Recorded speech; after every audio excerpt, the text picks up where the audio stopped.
Right now, you're on one of two paths. Path number one is called the forgettable brand. That's where people see your stuff, maybe even like your stuff, but they don't really convert inside of your content. And what that simply means is they don't really take any actions you tell them to take.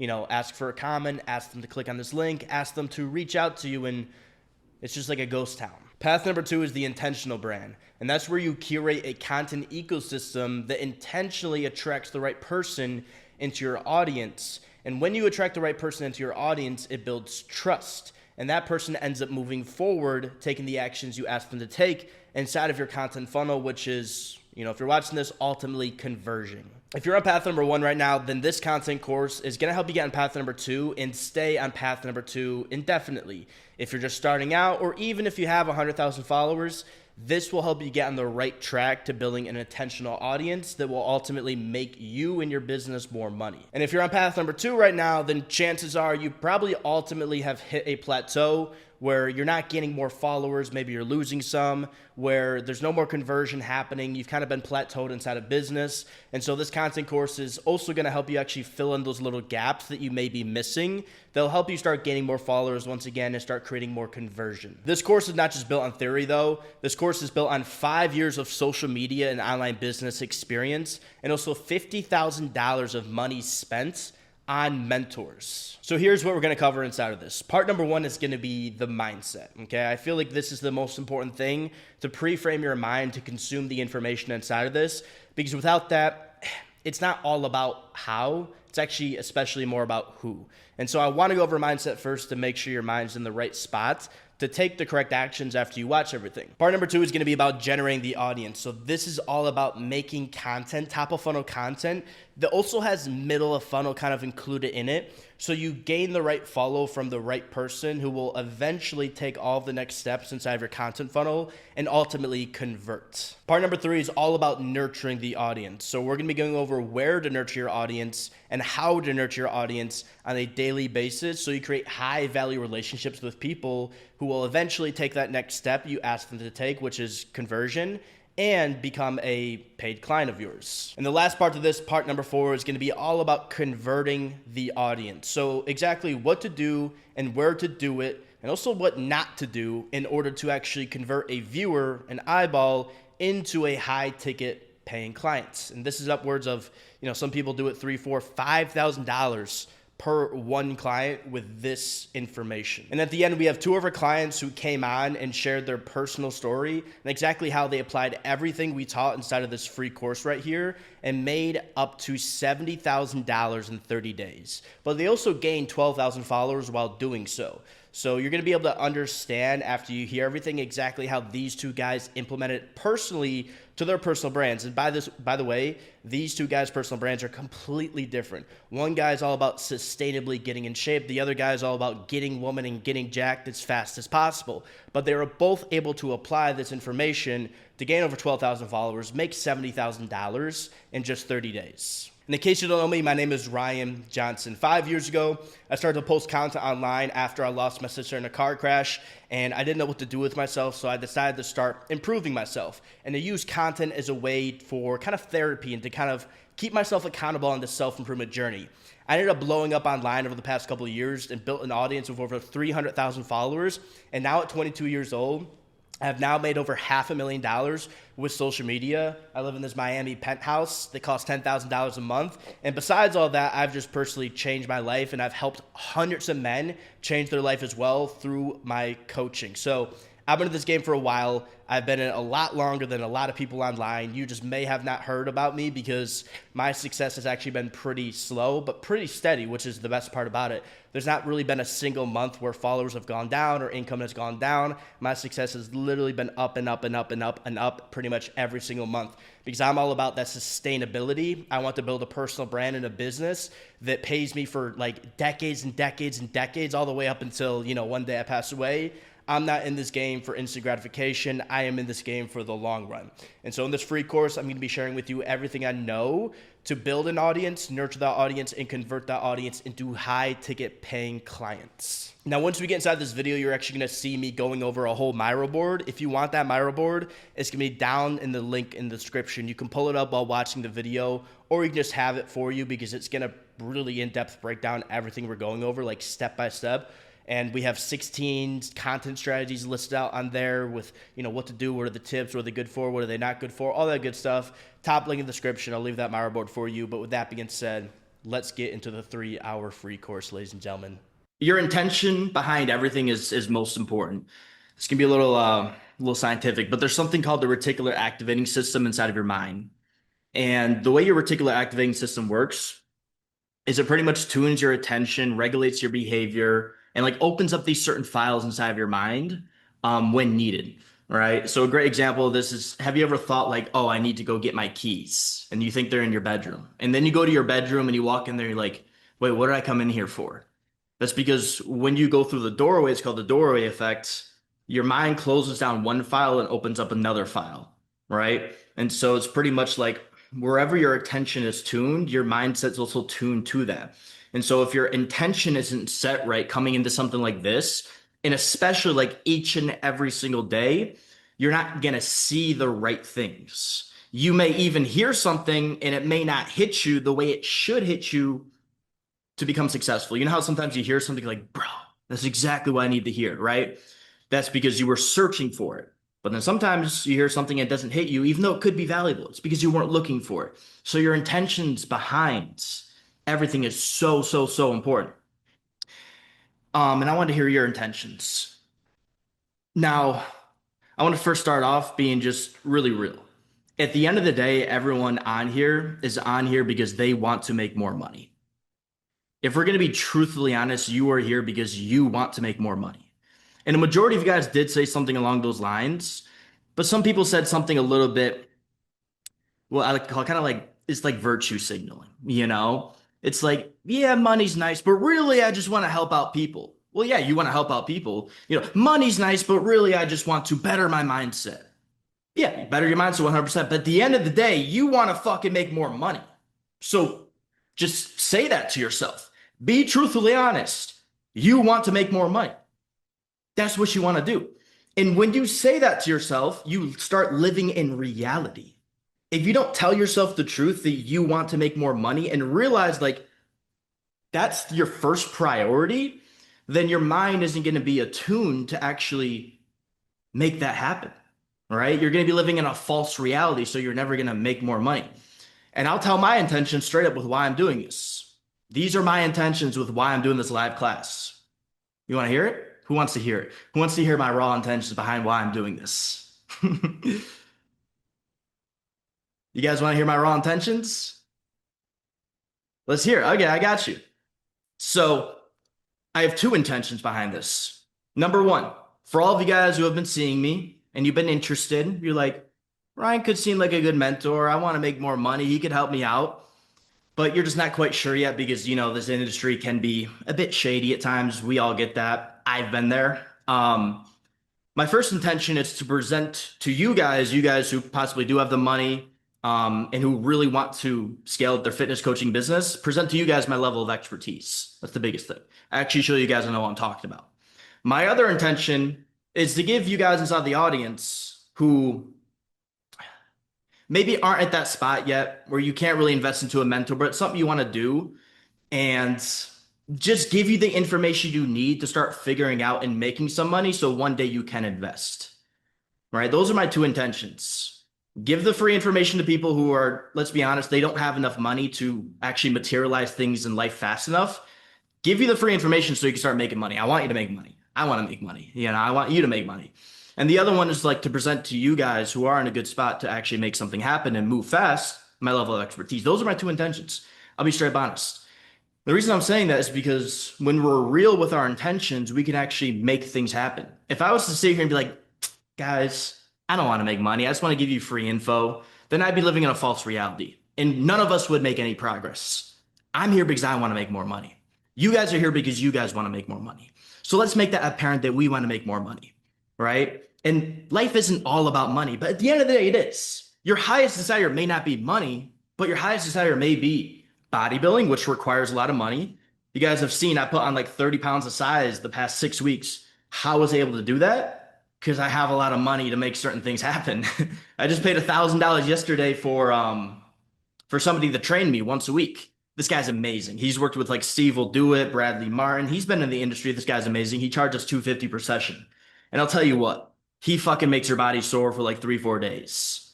And if I didn't have that $1,000, I probably wouldn't be getting as big as I'm getting right now. And in a year from now, I'd probably be smaller, right? Um, at the end of the day, again, even if like you're somebody like, oh, I just want to provide more for my family, I really care about family, etc. It's like at the end of the day, you need more money to make that happen, right? So even though your highest desire may not be money, it's still at the end of the day to make money. And just tell yourself that. Can we all agree that we're all here to make more money? Drop a yes in the chat, drop a W in the chat if we can all agree on that. Good, good. So don't lie to yourself. Don't lie to yourself, okay? Good, good, good. We're gonna be talking about content, the acceleration funnel today. But when you're watching it, I want you to be thinking about how can I use this to make more money? Not, oh, this is interesting, this has worked for him, and blah, blah, blah. I want you to think, fuck, bro, how can I use this to make more money? The only reason I am where I am versus everybody else my age and other people who've been trying this is because I've been real to myself. I've always said to myself, yes, I do want to make more money. It would be nice. I would like to retire my parents and give them 5, 10 grand a month. It would be nice. I gave my mom 2,500 the other day. She got hit with an $8,000 tax bill, and they're split up in payments of like $2,500 every couple of months or something. She doesn't have the money to really pay it. Like she could, but not comfortably. So I said, okay, I'll pay it. If I didn't have money, I can't do that. And it feels nice to be able to do that so she can just relax and enjoy her old life. And money's nice, man. It's like I just got this Miami penthouse. It's great. And trust me, I'll get into the training soon, but this mindset's super important. Let's get this Miami penthouse. Do I need this? Do you think I need this place? Do I need this amazing view? Do I need to pay $10,000 a month for a crib? No, I don't. But I do want to. I do want this place, right? We don't need anything in life, but we do want certain things. And my thing behind that is just be real with yourself. A lot of you guys, there's certain things you want. I want to make 10 grand. I want to move here. I want to buy this car. But then you see how much it costs and you think to yourself, that's a little bit much. I may as well go with the 1 bedroom apartment, or I may move to the cheaper city, or maybe I'll just buy the cheaper car and say, I'm not all about cars. Even though if I said, hey, here's a Lamborghini, you would be like, fuck, dude, hell yeah. Right? I think we can all agree on that. We're compromising. I even do it. And if you're being honest with yourself, you can probably tell yourself right now that, I've probably compromised sometimes in life. For example, I almost compromised on moving to Miami. This was a dream ever since I was 18 years old. And there was a moment in time where I was looking at Miami and I was like, oh, it's like $3,500 a month for rent, which back then it was like mind blowing. Like, holy shit, 3,500, right? And then I started looking at places like Houston, Texas, which it's nice. I like it there, but it's not Miami. And I know I wouldn't become successful there as I have here. And I almost moved there because I was like, rent's 1,500. That's cheap. I can make it happen. I almost compromised on what I truly wanted simply because I just wouldn't be real with myself. And all I had to do is just say to myself, you know what? I want to go to Miami. And so instead of compromising and going somewhere as comfortable, let me just figure out how to make the amount of money I need to make to go live the life I want. Because you only got one life. So don't fucking compromise. Stop compromising. You guys in here said you want to make 10 grand a month. Be real about that. I want to make it. And then when it comes down to doing what you must do to make that happen, stop compromising. Stop saying to yourself, it was just a bad lead. I couldn't close him. Or my content's just blah, blah. That's compromising. Say to yourself, fuck. How can I incorporate a better nurturing process to get people to pay me in full to actually buy my stuff? How can I make content that's more interesting that will actually get people to watch it and follow me? It's a whole different question you're kind of asking yourself. And that leads to you living in reality and actually achieving what you want versus just telling yourself the comfortable lie, rationalizing, telling oneself, rationalize, and then living in a false reality. And I'm saying that right now because if you continue to compromise over the next 5, 10 years of your life, you're going to end up in a completely different spot than where you could end up in if you just told yourself the truth. Do you guys get that? Do you understand that? Drop a one in the chat if you agree with that, if that hits home. Can we all just stop compromising today? Good. Good. And I'm even a victim of this. I compromise sometimes. When I got this apartment, I'm actually splitting it with my business partner. We're going half half on it, right? And he said, "Hey Ryan, I'm probably gonna move out in like 3 to 6 months from now because he wants to go to like he travels. He's actually from Ireland, so he can't stay in the U.S. for super long. He can only stay here for 90 days." So I thought to myself, well, fuck, I don't think I could pay 10 grand a month on my own for this. Like I could, but would it be comfortable?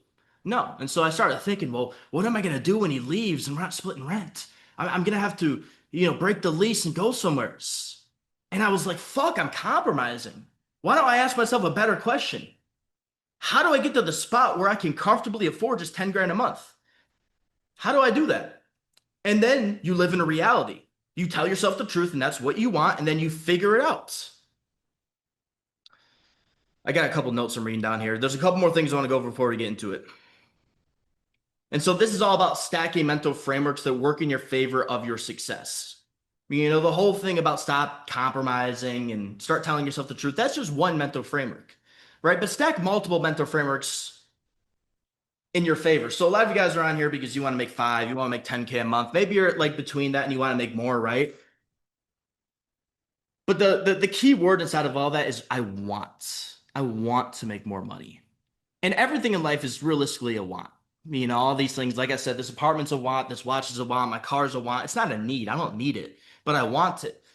And so, how do you actually achieve that? You need more mental frameworks stacked in your favor to make that almost a need, right? So I'll tell you the single reason for why people don't make more money is not because they don't have the information, it's because they aren't the individual they need to become to make that amount of money. And what I mean by that is right now, let's say your bills are like two, three, $4,000 a month.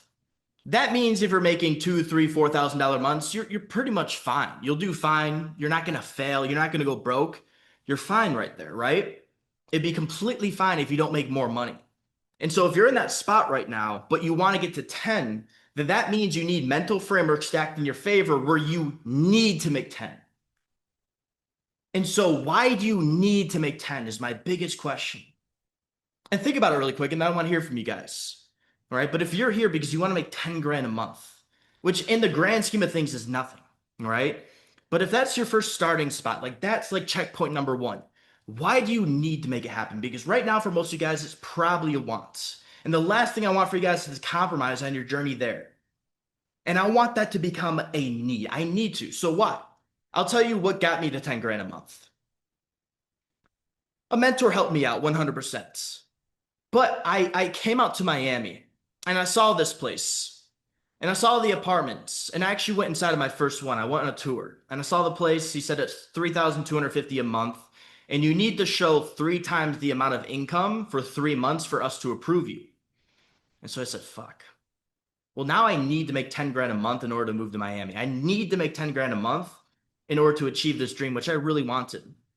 And so once I understood that making 10 grand a month was a need to move into the apartment that I pretty much needed to have, like I wanted it so bad that like it became a need, that's when I actually became the individual to make that happen, if that makes sense. I stacked multiple mental frameworks in my favor to push myself so far past what was comfortable to achieve that next level in life. Because when I was living at home, my expenses were maybe 1, 2K a month. That's all it was. How long did it take you to make your first 10 grand? It took me 17 months to start my coaching business. And it took me in total probably 3 years of starting social media. I've been in this game for a while. I've been doing social media for 5 years, right? And I never made my first 10 grand in a single month until I needed to, until I stacked multiple mental frameworks in my favor to make that $10,000 a month mark a need. And so right now, if it's a want, if you're just coming on here because like, I want to hear from Ryan how to make 10 grand a month, but you're not sitting here like, no, I need to fucking make this happen. I need you to fix your mindset here really quick. And I may sound like a douchebag right here, just talking a lot about money, but it's the truth.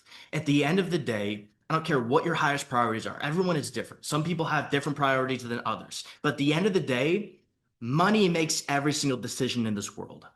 Right now, if a family member of yours, if that's what you value the most, have a heart attack. They went to the doctor. They needed like a heart transplant or something extreme, right? And the doctor came to you and said, it's going to be $10,000 to keep your mother alive.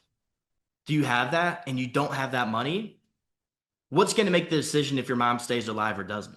It's not going to be the doctors. It's not going to even be God, bro. It's going to be money. Money makes every single decision in this world. And once you internalize that, now you live in reality. Does it suck that reality's like that? I don't know. It is what it is, though, right? Money makes every single decision. And so let's be real here. We're all here to make more money, correct? Now, I want to ask you guys, like I said, why do you need to make $10,000 a month? Let me hear from some people. I know some people are going to conceal their needs to themselves and not speak it out, but from the people who actually are going to say something, I want to hear from you guys really quick. Why do you need to make $10,000 a month? I want to hear from you guys. Drop in the chat. What are your needs behind it? Freedom? Okay. Freedom's a good starting point. Better quality of life, change my whole family tree, need to buy a place.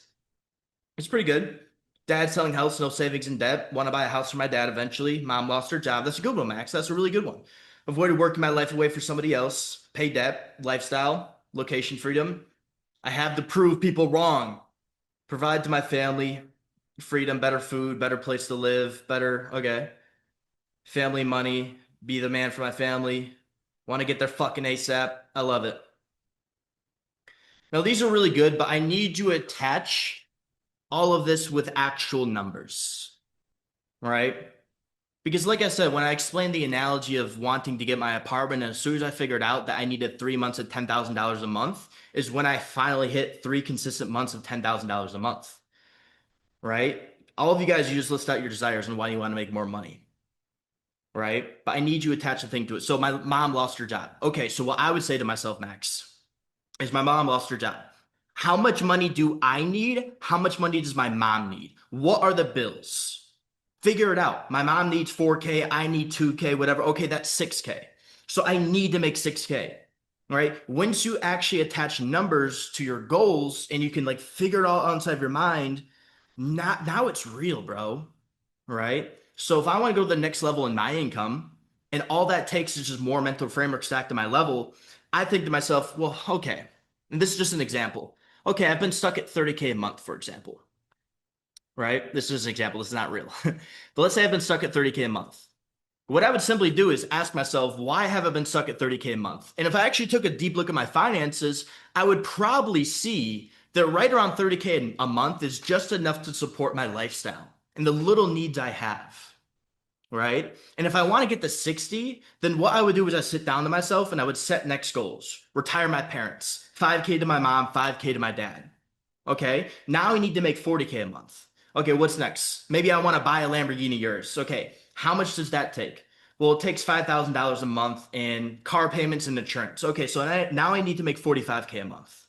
And I would think about my other goals and what it would take to get there. Maybe I want to start saving 15 grand every single month and put it in the stock market, for example, right? Okay, now I need to make 60K and I understand the math on why I need to make 60K. And you can see how that would create more urgency inside of yourself to actually get up and make that shit happen, right? Because if you're going to bed each and every single day and you're not on track to reach your goal of, let's say, 10K a month, let's actually do the math on that. So 10,000 divided by 30 is $333 per day. If you aren't making $333 per day on average, you need to ask yourself why. Why am I not doing it? And then what can I do to make that happen? All right. That's a little bit about the mindset. I hope you guys enjoyed that, and I hope it actually hit home for you. Now we're going to be getting to the presentation of the acceleration funnel. I want to hear from you guys. How'd you like that? Did you get you guys thinking straight? W? Okay. Perfect.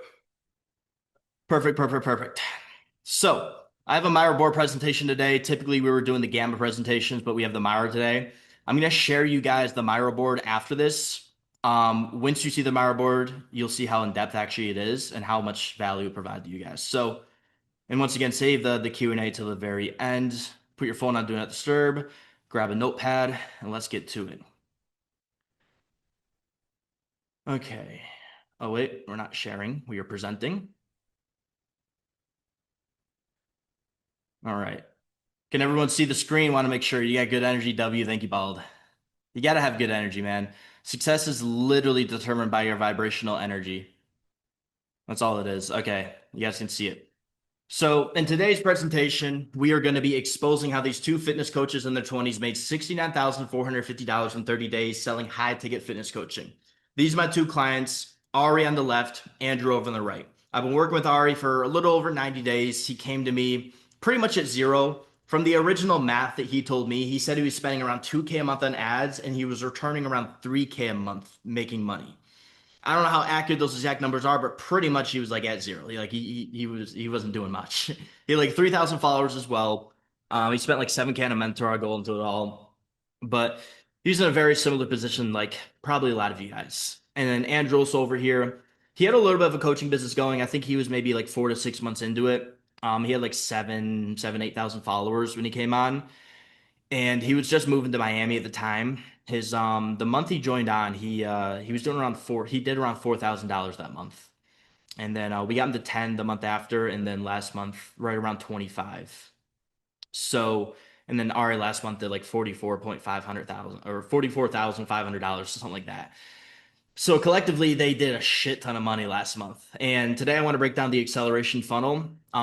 This is pretty much taken directly out of my mentorship, out of the video course, and just given to you guys, but also showing you exactly how we implemented it for them as well. Okay.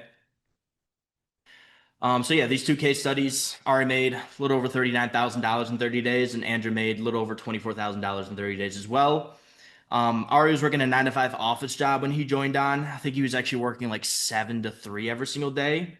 I remember we'd hop on the calls together, and he'd be at the office, just working on his business as well. He was so driven, he was so determined to make it happen. And the one thing I've noticed with the most successful people I worked with, it is not it's never like how much they really consume or whatever, like inside of it, bro. Like it does help out a fucking lot, like the systems we implement, but it really does come down to their fucking mindset.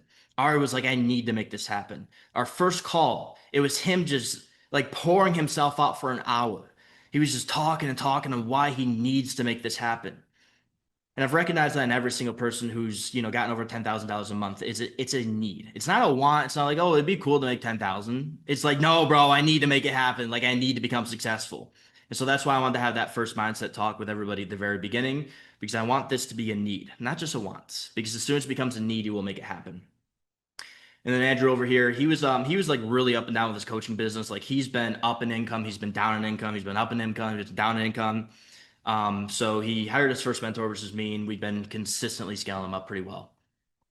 He's got back from a trip from Brazil, bought his Corvette. But talk a little bit about Ari over here. When he first came on, regular 9 to 5er, 3,300 followers. Spent that $7,000 on a mentor that just like wasn't in the niche. It was just one of those guys who like threw up ads and was like, "I'll help you scale," but he wasn't a fitness coach. He never actually scaled a fitness coaching business. And I truly believe this. I think the fitness coaching business model is dramatically different from any other business model online, right? And I think if somebody hasn't actually scaled a fitness coaching business, they cannot teach you how to scale your fitness coaching business if they haven't scaled themselves, because it's intricate, it's different. Fitness attracts a lot of smart people. Unlike drop shipping or Amazon FBA or day trading, like they'll still attract smart people, but majority of those people are going to be a little bit lower quality. Brez recently did he did like he was trying to sell his like mentorship with this whole thing or whatever. And I actually have like I know a little bit about the back end. Like they dramatically failed with his drop because all they attracted was like really dumb people into his offer.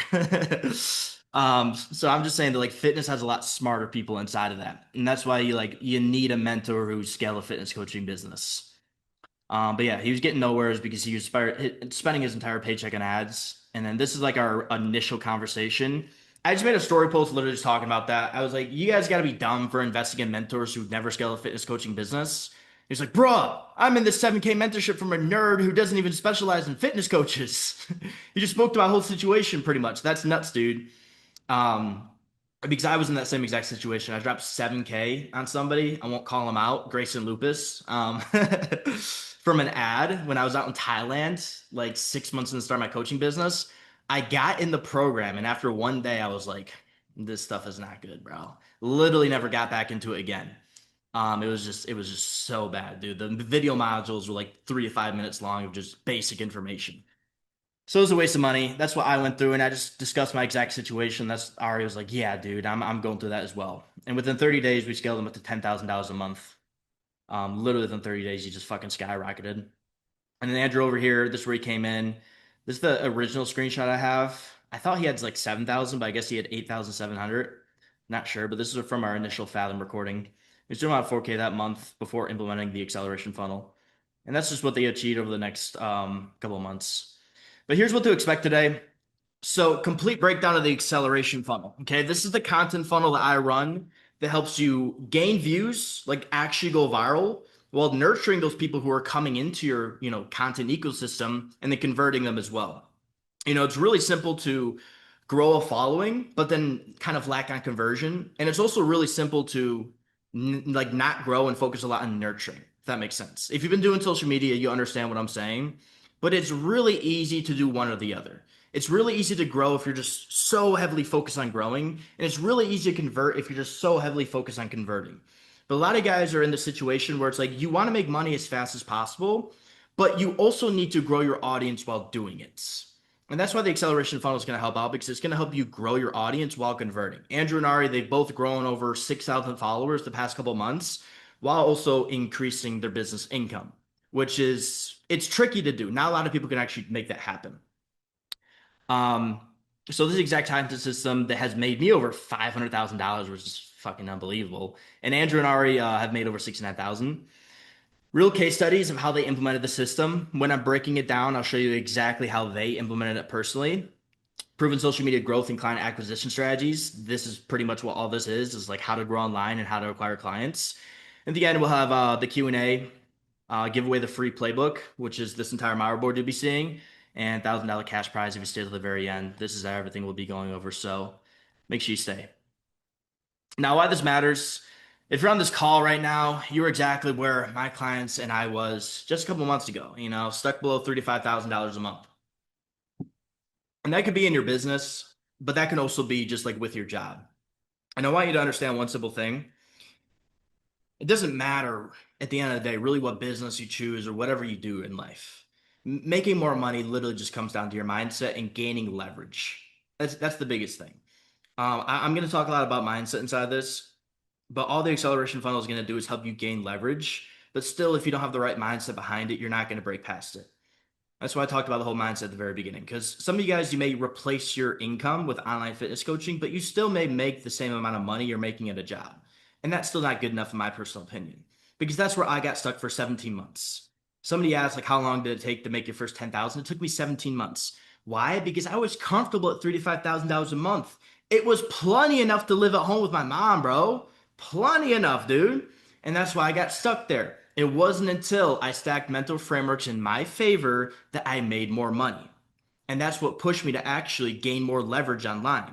That's the acceleration funnel. And the only difference between us and you is that proven strategy we had to operate off of in order to achieve results and success. What I hope to give you today is the exact strategy that helped us achieve freedom in our early 20s from social media. And in case you don't follow, know me, my name is Ryan. Let me catch you up to speed. I know some of you guys are brand new to watch me. I know some of you guys have probably been here for years. I'll go through this really quick. So this is when I was 18 years old. This is an amazing photo right here. This is me walking to my friend's house after school. I was just a straight degenerate, dude. We were probably going to smoke some weed or something. But at 18 years old, I graduated from high school with no idea what to do next in life. No idea. My parents never pushed me to go to college or they never have any expectations at all. They just said, don't get into drugs and don't die. And that's where I was kind of going. Then a couple months after graduating, while driving home from my old girlfriend's house, I got a text message on my phone that my sister got into a car accident. It was from Life 360. I had this weird feeling in my girl's house, my old girl. It was like 1:30 in the morning. I just got up. I was like, I'm gonna go home. And as I'm getting off the highway to my town, I got this text message 1:43 a.m. It was from Life 360 that my sister's phone detected a crash. And I drove 30 minutes out to see what was happening. And as soon as it was like pitch black outside, as soon as I drove over this hill, I seen like these fire trucks, man, and they just blacked down all the roads. I sat there for 2 hours. The detective said, they're gonna follow me home. And that night, my sister passed away, and I found my purpose in life.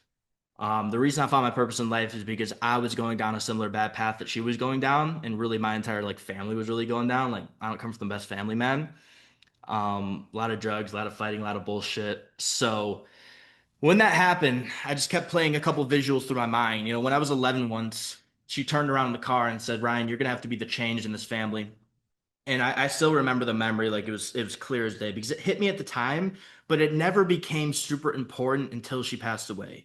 That's when I said my life's purpose is to be the change I need to see in this world. And I think that's the best way to find your purpose. You know, if any man in here, any person in here is kind of lost in life, man, your purpose is to become a man you admire, become a man that you needed growing up and to give him to the world. And that's so important for coaching as well because your coaching value will come from your ability to actually level up, to transform, to overcome pain, to overcome struggles, and make something happen with yourself, and to give those clues, to give that coaching, to give that mindset to others. And that's why I think I've became a great coach personally is because of that situation.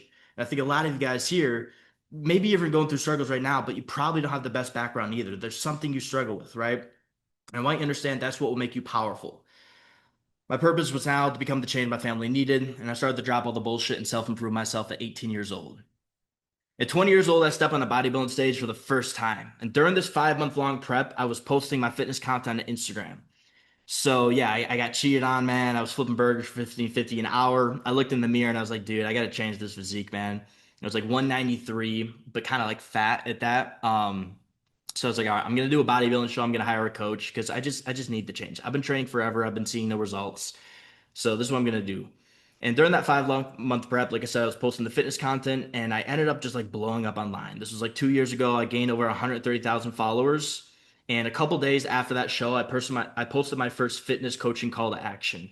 It was just really simple. I know a lot of you guys kind of like overcomplicate starting your fitness coaching. Just ask, man. You know, if you haven't started it yet, it's simply I love how Alex Mosey says this. He says it big numbers. He said if you're making under $1 million a year, which is a lot, like just have so much humility in trying to make money. You know, like don't be scared. Just ask, bro. Just do something. You should have no humility in trying to make money because you aren't making any yet. So what does it matter? Nobody knows you. You aren't important yet. So just like have no humility. And that's kind of the mindset I had. I was like, I'm a nobody, bro, and I come from nowheres and I've achieved something. So it's just like, let me just fucking do it, dude. So I just posted that call to action. I'm like, I'm bringing on 5 people. Hit me in the DMs or fill out this like type form right here if you want to apply for fitness coaching. Super simple stuff. I got maybe like 7, 8 applicants in that first month, and I made $833 from fitness coaching within those first couple of weeks. And I signed on, I don't know, it was like 3 to 4 people for like, I don't know, it was different for everybody, like $200 to $400 or something like that. Everyone was a little bit different. I was just taking whatever I really could take and get out of them. And I still work with one of my fitness clients to this day. One of my first ones, his name is Justin Halstead. He just competed in summer shredding transformation division. He's lost over 90 pounds, man. It's amazing what's happened. But just start, man, because the best way to get experience and become a good coach is just by getting people under your belt and starting to train them. And this is when I knew I was going to go all in on this business model because I've tried like 5 of the business model before that. I tried day trading, I tried drop shipping, I tried creating my own clothing brand. None of it really worked out well, and I wasn't really passionate about it at all. You know, I've never been a numbers guy. I'm just a guy who likes to post content and work with people, and that's why I love the fitness coaching business. And at 21 years old, 6 months into the launch of my fitness coaching business, I was able to quit my job for good. I was working at Sunglass Hut, and I was making consistently for my coaching business like $3 to $5,000 a month while working. I dropped down to part time at that job, and so I was like, all right, I'm good to go. Quit that job, and I stepped on stage again in September of 2024 in hopes to bring my coaching business to the next level. But I still was stuck, even after looking insane and getting 10 million views online every single month. I was still stuck between like that $3 to $5,000 a month mark range. And this is when I had to drop my ego and realize I don't truly know what the fuck I'm doing here. Like I don't, you know. And this is when I hired my first mentor for $5,000. Within 30 days, I was consistently hitting $10,000 months, and that was just October of last year. And so life has changed dramatically in the last year for me, just by doing something different, hiring that first mentor. And after 3 months of consistent $10,000 months, I was finally able to achieve my lifelong dream of moving to Miami, Florida, man. And one last thing, at 22 years old, that's where I am now. I'm 22. I turned 22 in June. After moving to Miami, I was really able to crack the code to this online business stuff and scale up to $55,000 per month. That's been my highest month so far. I bought my dream car, a 101 Corvette C8 Liberty Walk wide body. This thing is absolutely sick, man. And it truly is a dream car. I'm not just saying, like, oh, it's my dream car. Like, I want to keep this thing forever. I have bigger cars I want to go buy, but this thing I love it so much. Like, it is my prized possession, bro. It's so cool. Take an amazing birthday vacation to Hawaii. That was nice. Moving this $10,000 a month penthouse, which is amazing. And finally start giving money back to my parents and helping others achieve their dreams as well. And most importantly, to influence the next generation of men to become better. And now that you're caught up to speed, let's get right into it. But I want to ask you guys one question. I want to see what you guys are saying over here. I love Ryan. Do you guys resonate with any of that? And I want to know, like, do you guys feel like you want to get into the fitness coaching business model? You want to become a coach simply because you're like, I'm that person who needs that change, you know? Like maybe you didn't grow up in the best situation and you worked on self-improving yourself and you see what's going on in the world and you want to be the change. 100% resonate? Hell yeah. Yeah, who here wants to be the change inside this world? Just be 100% real. Now, let's be even more real. Who wants to make fucking money off being the change? 100% need to be yeah. Now, who wants to make fucking money off being the change? 200% hell yeah. Let's go, boys. Let's go. I should have grabbed some tea for this. My throat's gonna be hurting by the end of it. Let's go over who this is for and who it's not for. This is specifically for the people if you're in shape and tired of being broke when you possess such a valuable skill set. A lot of people say the fitness coaching industry, oh, it's super saturated. That's because you're stuck in your phone all day, bro. I don't know about you, but even here in Miami, and if you know about Miami, it's just tan, jacked, handsome, sexy, beautiful people out here. But even here in Miami, I would still say 75% of people I see are out of shape. They're skinny fat, they're fat, whatever they may be. They're not in like impeccable shape. They don't have a top 1% physique, right? And so I understand that online, it looks like everyone and the brothers trying to do fitness content and fitness coaching. But when you go out there in the real world, what do you see? Because I know if I go back to New York, oh my God, it's like I'm walking with my dick out in public. Everyone's looking at me, and I'm somewhat average in my personal opinion. But everyone there is just fat as fuck, dude. Those people need help.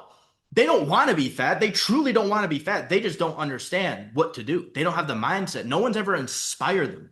So even though there's a lot of people doing this, that means it's proven to work. The fact that a lot of people are posting fitness content and trying to become fitness coaches proves that it works. And so what if there's competition? Beat them, bro. So what if it's a saturated industry? Beat them, bro. Stop having this little bitch mindset and say to yourself, I'm going to become better. And you're also tired of putting in work and not seeing results for it or seeing the results you should be seeing. I know there's going to be a select few of you on here that are actually posting content and maybe have a little bit of a following, like over 3 to 5,000. And you're like, I'm putting in that work. I'm posting every single day. I'm trying, but I'm not seeing the results I should be seeing. This is also for you. And lastly, you're confused or overwhelmed with all the information out there today. There's a lot of information. You know, at the end of the day, any information can lead you to the result you want. I just hope to give you the proven process that you can simply follow and negate all the other information out there online. A lot of people, they try to put 10 different people's things together and it doesn't work out. And it's simply just because clarity gets results. Not the most amount of information, clarity gets results. This is not for you if you're looking for a get rich quick scheme. Fitness coaching business model is not get rich quick. I even want to mention this to be 100% truthfully honest. Ari and Andrew have been posting content for at least 6 months before they joined on. It's not like they got rich overnight. They have been trying and trying and trying and trying and trying.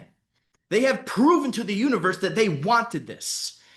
And that little information I gave them, that little mindset coaching, that little like social media coaching, sales coaching, whatever I did for them, that's what really put it all together. But they have been trying for a long time.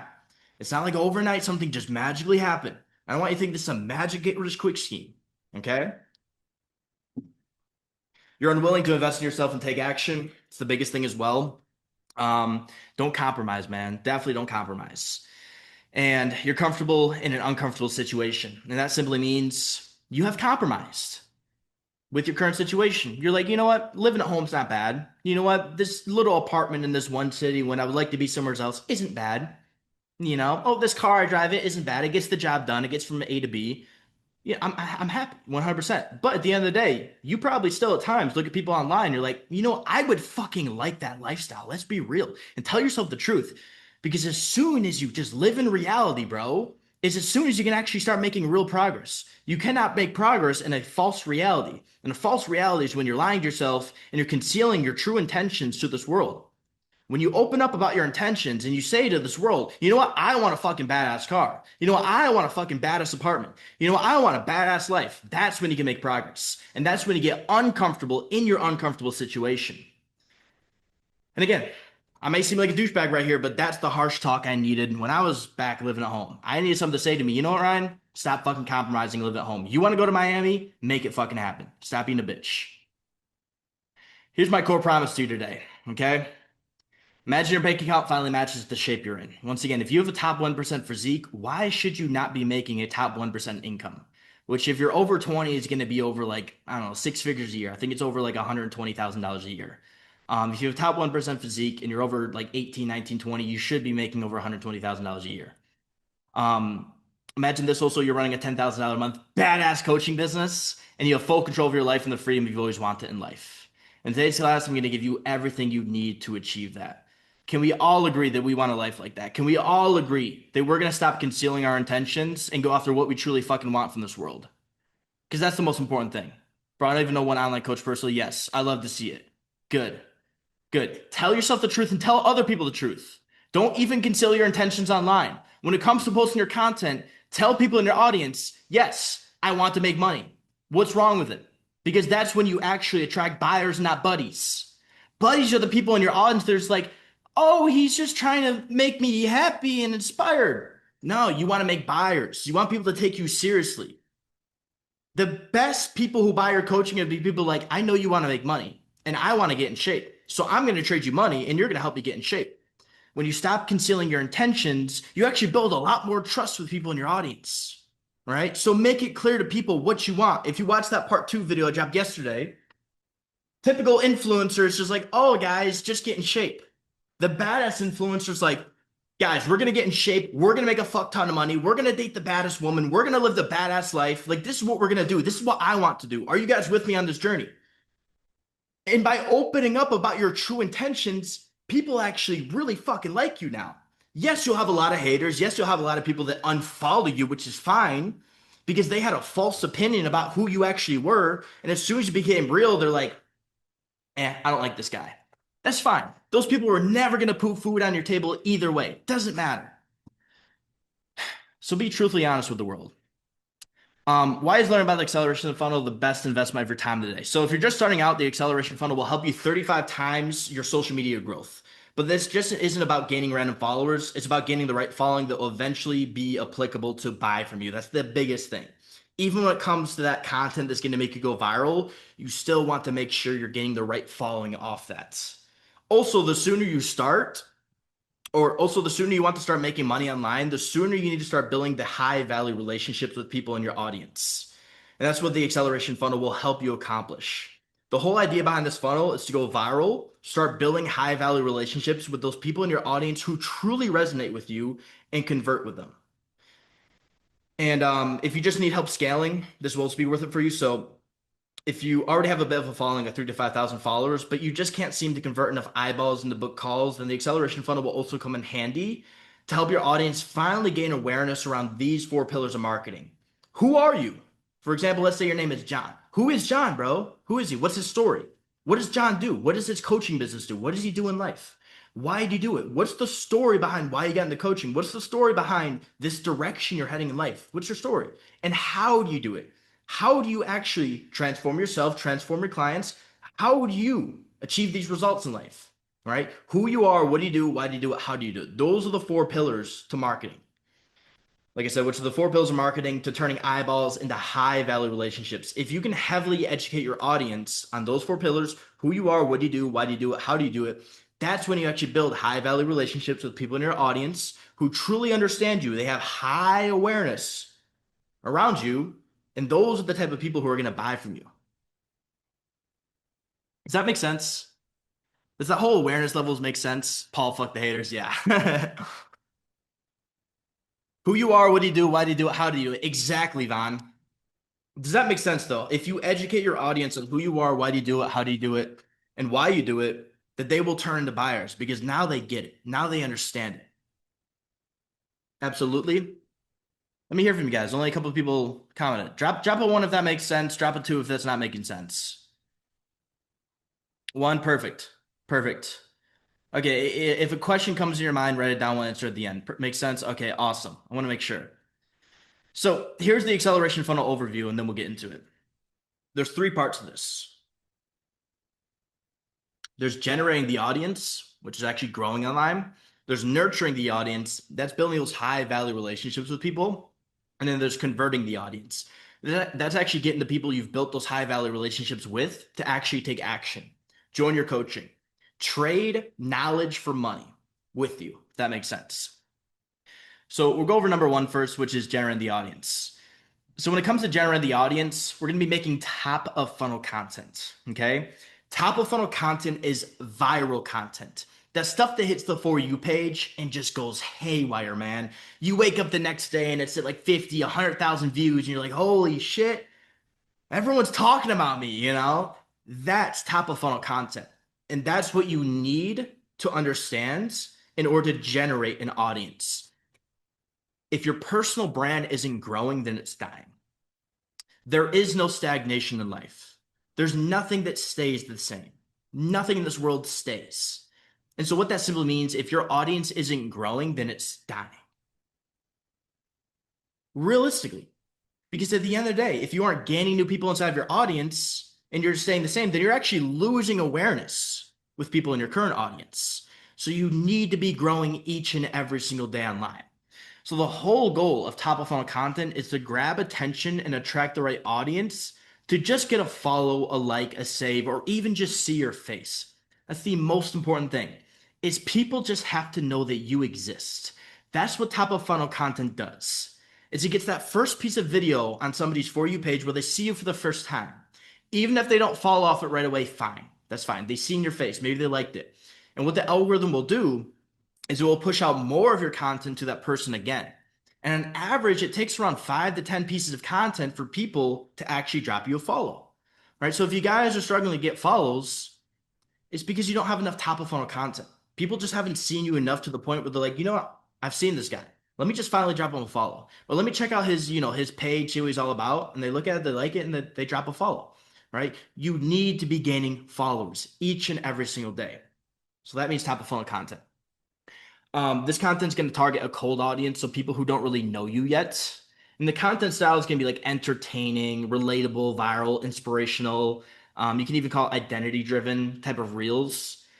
But it's really kind of like that shallower content. You know, it's not going to really convert people, but it's going to bring in that audience and get them to follow you. And you're going to have to post multiple of these pieces of content so they see you, again, like I said, 5 to 10 times before they finally drop you a follow. And I ask people this all the time. You know, like what content do you like from me? Or I sometimes ask them, did you follow me off the first reel you saw? And they're like, no, I didn't. It took me 5 to 10 times of seeing you before I finally dropped the follow. And I'm like, damn right. So keep repeating the content that's going viral. Guys, if you have a piece of content that has done over 10,000 views and you haven't recreated it, or you haven't reposted it, or you haven't done something similar, go do that. Literally, look at Andrew and Ari's top of funnel content. These are all super similar. Okay, these top of funnel contents both have gained them over 6,000 followers the past 90 days, past 60 days. All of these pieces of content are so similar, right? This one's talking about minimizing fat gain. This one's talking about weird things I do not to overeat. This thing's talking about the 5 filling fast foods under 600 calories with 40 grams of protein. It's all the same format too. Trending audio and caption. It's all the same format. It's all simple stuff, right? But because he repetitively put out a piece of content that was going viral, people saw him a couple times. They're like, you know what? I'm going to finally drop this guy a follow, right? He dropped me enough value where I want to see more of it. And then Andrew over here, my love handles went away when no matter how much weight I lost, I didn't see my abs until my lower belly fat never went away until literally all talking about the same thing. Like there's a 3% difference in all of these reels, and they all have done over 300,000 views. This one got 2 million views. And so, yes, it's repetitive, but guess what? That's what gets people to finally follow.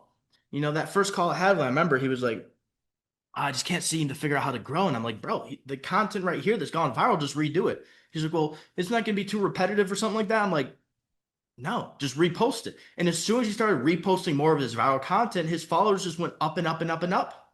It was that simple. Just do more of what's working. Does that make sense, guys?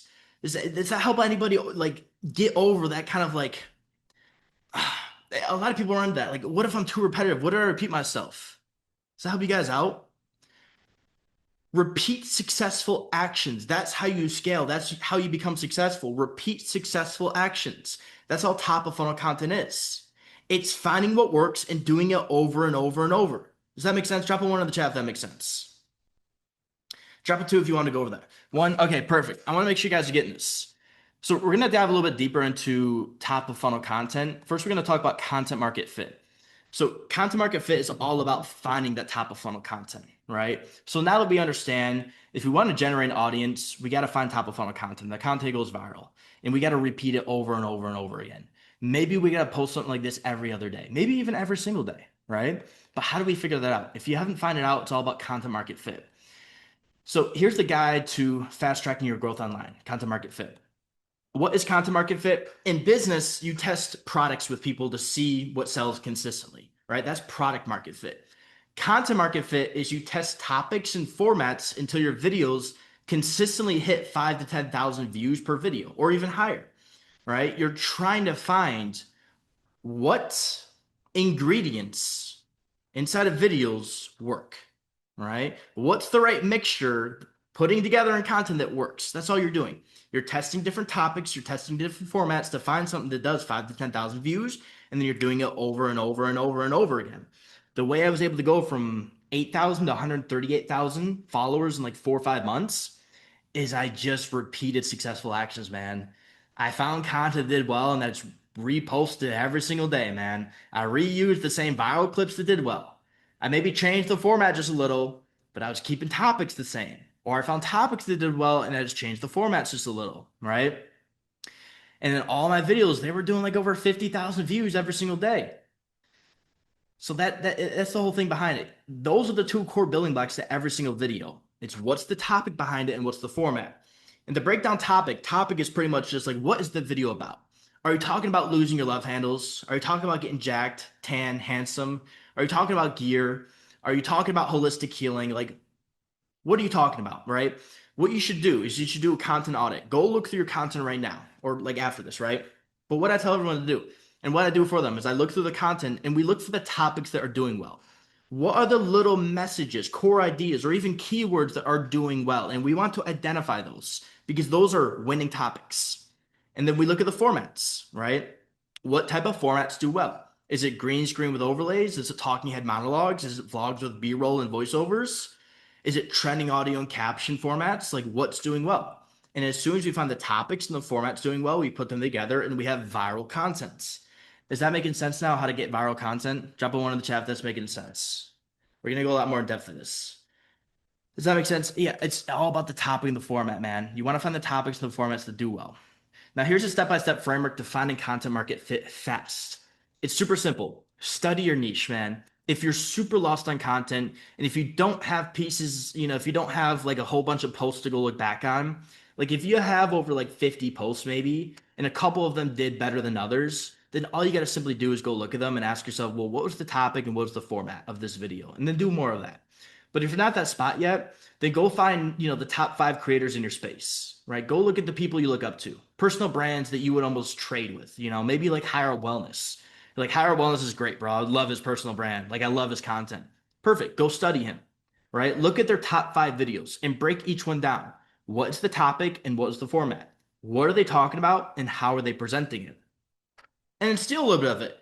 Try talking about what they're talking about. Try presenting it the way they're presenting it, right? If you like it, then other people will like it. And the best way to get good at content fast, and not a lot of people will tell you this online, is to imitate. It's literally imitate, right? When I was first growing my TikTok, dude, I'll be honest, I had no clue what I was doing. So I imitated Alex Sedlak. I was like, dude, I like this guy. I love his shit, bro. I'm just going to make content just like him. And it got me my first 100,000 followers in 6 months. And then from there, I was able to really start making authentic content. And then step two of that is just mix and match, right? Combine elements from different creators. The best creators do that. They study what's going on, they study what's working well, and they take a little bit of it. It's called stealing like an artist. And then scale the winners. Once you find a combo that hits, keep the winning format, change the topic. Keep the winning topic and try new formats. As you can see, I talk a lot about test maxing, Milano tan maxing, getting tan, jacked, and handsome, but I change the formats a lot. Some of them are green screens, some of them are trying audio and captions, some of them is lifestyle, some of them are talking head. I do different formats with the same topic because I know the topic does well, but I know if I repeat the format, it may get old. So I change the format. Or there's certain formats that always work well for me, which is like using these certain videos that go viral. You know, you guys probably see me jumping up on the boat, shredded, red pants, or me with the weights curling. I'm looking super orange, really tan, right? That's a format that works well for me, right? Putting those videos together. I changed the topic on them though. You know, some of them are, how much I made starting my coaching business, my transformation, trending audio and caption type reels. I'm always changing the topic of what I'm talking about.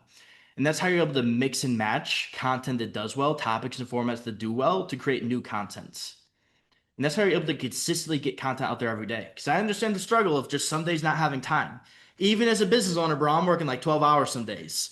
And I still got to get content out there. And all I simply do is I understand what works well. It takes me 15 minutes to put a video together. Boom, I got a video going viral. Final checklist of all this, though. Analyze top five creators, right? I want you to create a hit list. Okay. Write down the top five creators you look up to. Because if you're looking to get in this space, you are now competing with them. Hiro Wellness, Alex Sedlak, Jack Hopkins, whoever it may be, they're no longer your friends, bro. They are your competition. They are. You know, you're trying to outcompete them in content. So understand that. Take a look at what they're doing and ask yourself, how can you do it better? Identify the top five videos from each person. Take a look at what has done the best for them and take a little bit from it. Understand why. Ask yourself better questions about why that piece of content did well. All right. It's all about asking yourself a better question. Some of you guys just look at that content like, why did this do well? I can't figure it out and then go on. No, sit there, watch it 10, 15 times and ask yourself, what about it? Why are people commenting? Why are people liking? Why are people sharing it? Like ask yourself a better question. Get to the bottom of it. Break down the topic and the format of all those viral videos. Guarantee you, if you go take the top five videos from your top five creators and you organize them into formats and topics, you'll start to see a repetitive theme of what works for people, right? And then you'll see a repetitive theme in your content as well. Mix, match, and modify, try different things out, change it just a little bit, change it by 3%, try a different topic with the same format, try a different format with the same topic. You can interject marketing principles such as counter positioning. Counter positioning is just pretty much, you know, how everyone's talking about, let's see here. Well, everyone's talking about staying natural. I'm over here talking about hop on tests in your 20s. That's counter positioning. You know, every single other mentor is just talking about business. I'm talking about getting on testosterone. That's my counter positioning. I'm saying something completely different from what majority of people are saying. And that causes you to stand out. Test each concept 3 times with like little changes as well. I've seen this done before. Some people have like just changed their post that they made just a little bit and it's gone more viral. Just because they changed a couple words, maybe placed the text in different spots, maybe used a little bit different of a video and it went more viral. You know, we can even come back to this example up here. Why did this one get 2 million views where this one got 500,000? Well, you can see the caption's a lot shorter. 1, 2, 3, 4, 5, 6 words. It's a lot shorter, right? Maybe that's why it did better. Let's repeat successful actions. Scale the winners and repeat the process. Also, make sure you review the comments and what people are saying. That's the biggest thing. All right. If you want to go viral, man, make content for conversations and not for views. Because nobody can understand how to generate views online, but we can understand how to create conversations. So hopefully that makes sense. And I'll go over the case studies here really quick, but does that make sense? Let me know if content market fit makes sense. Type of 1 in the chat, type of W, perfect.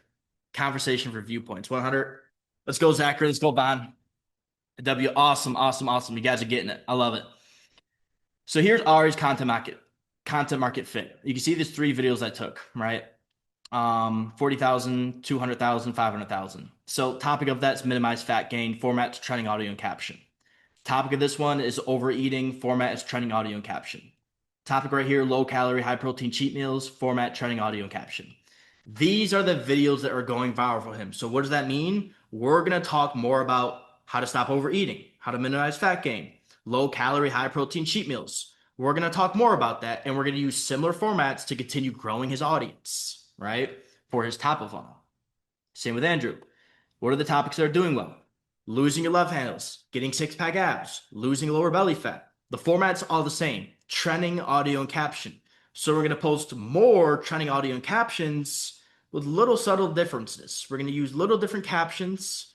And even if we want to start branching out to new things, including new things inside of our offer, maybe talking more about dating or business or life, and kind of move away from abs a little because sometimes you do want to actually expand what you're talking about. We'll use the same format, change the topic just a little, right? And expand his audience's awareness levels around how Andrew can actually help him out. If that makes sense.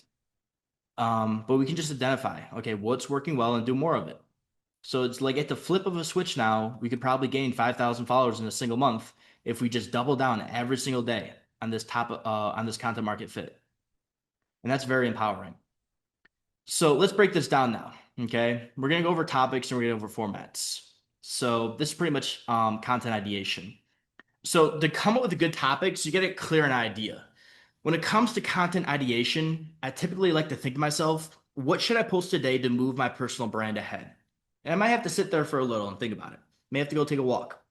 But once an idea comes to me, I try to categorize the idea into a content pillar, right? So there's a lot of different content pillars. Here's just some examples of them.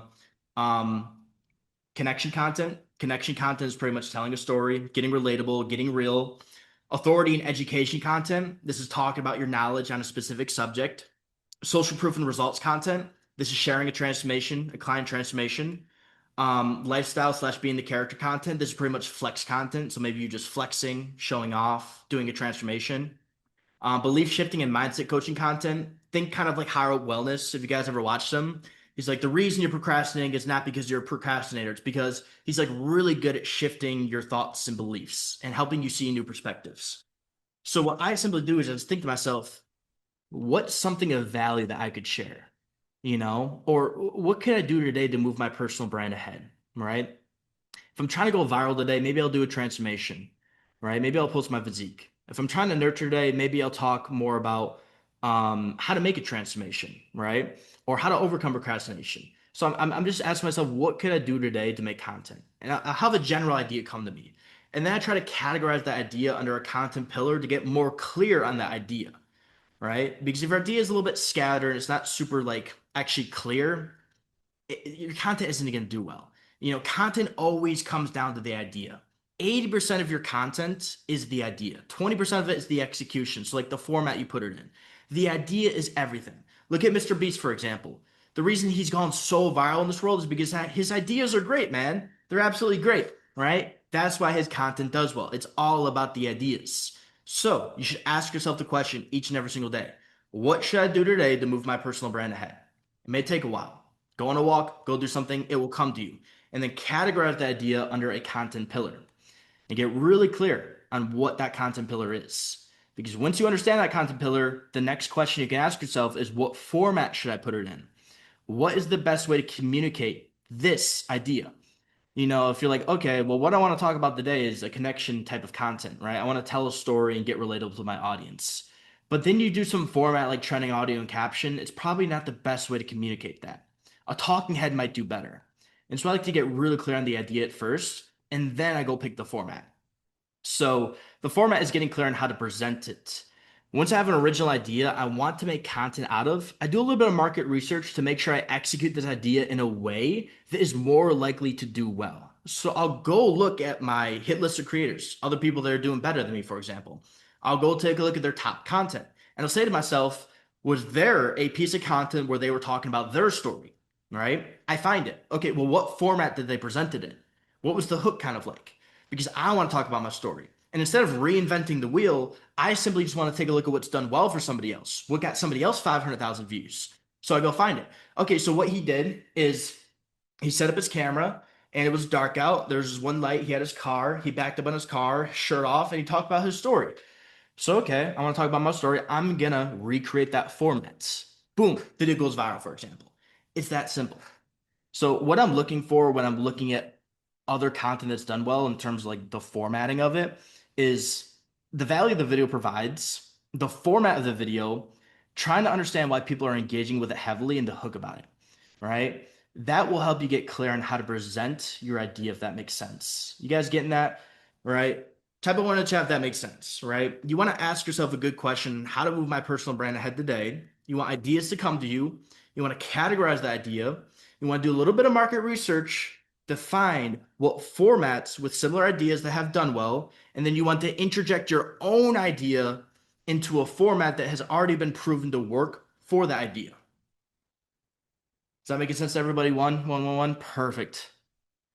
Okay, you guys are intelligent. I love it. Now we're gonna dive into hooks. Now that everyone's gotten topic and formats, I want to talk about hooks. There's a lot going on here. Let me take a sip of water. Stay with me, guys.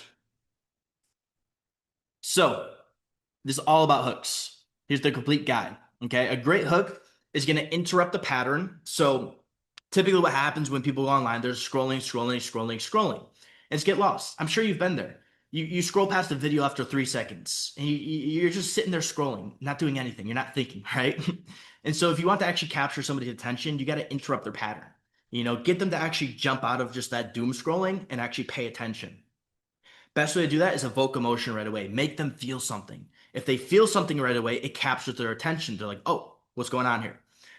Speaks directly to your ideal clients, the biggest thing as well. Okay. What will help you evoke emotion is actually speaking to somebody on a deep level, making them be like, oh, he's talking to me.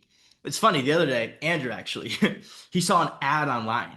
The ad literally said, if you're a online coach doing $20,000 a month, living in a Miami skyrise, driving a Corvette C8, and you want to get to $50,000 a month, listen up.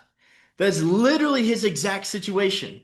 He's making around 20K a month. He lives in a Miami skyrise. He drives a Corvette C8. So he listened to the entire ad and then started watching all the other guys' content. We made fun of him for it because it was fucking funny. But like, that was a great hook. It really spoke to him and it captured his attention. Makes a promise, poses a question, or tease something irresistible. Once again, like I said, you want to get the 50. That's a promise, right? Teases something irresistible. Let me fucking listen to what this guy's saying. And most importantly, it just isn't overthought or overcomplicated, right? And what this simply means, if you get an idea, go execute it as fast as possible. Stop waiting 10 hours to make your content because the emotion you make your content with is most important, right? If you want to interrupt somebody's pattern, you need to evoke emotion. What's the best way to evoke emotion? You evoke emotion. If you aren't evoking emotion with what you say, you're not going to evoke other people's emotions. So make the damn content. Stop overthinking it. Here's some psychology behind great hooks. So we got a couple different hooks right here. Well, not a couple different hooks, but psychology behind it. You want to get people to be curious, like what happens next. Have them a little bit fear of missing out. Am I missing something important? Identity calling. So, like I said, if you're making 20K a month, you drive a Corvette C8 and you live in Miami skyrise, listen up. That's identity calling. Contrarian beliefs. Is this going against what I believe to be true? So, like, for example, stop tracking your macros. It's making you fat. What do you mean? Everyone's telling me to track my macros to lose weight. What do you mean stop tracking my macros to lose fat? Contrarian beliefs. Shock or surprise. The other day I got cheated on. Oh, you got cheated on. That's shocking, right? Specificity. I can never say that. This sounds exactly like my problem. So speaking so directly to somebody's problem. Open loops. So unfinished storage of bold promises. I'll tell you how in a second. These are just some different psychologies behind a great hook. Again, you want to understand this. I'm going to give you guys this after so you can kind of look at it. But even just go look at your hooks in your videos right now. Does it have any underlying psychology behind it? When I go to make a video, I always think to myself, how am I going to get the viewer to pay attention? Am I going to get them curious? Am I going to use identity calling? Am I going to use contrarian beliefs? Am I going to shock them? Am I going to speak specifically to them? Like, what am I going to do here to make this a good hook? You need to understand the psychology behind your hook. If there's no psychology behind it, it's not going to change anybody's psychology and actually get them to listen up. Now, here's types of hooks. So there's problem aware hooks, right? Problem aware is like you've been working out for 6 months and you still don't look any different. Here's why, right? That's pretty much directly calling out a known pain point or struggle. That's pretty much saying this video is for your problem, if that makes sense. Curiosity hooks. I trained like a Greek god for 90 days. This is what happened. This is something like Jesse James West does all the time. if you go look at his content over on his YouTube, it's all curiosity. All right. I went to the fattest town in the USA. Here's what happened. Or I investigated the steroid epidemic. Here's what happened.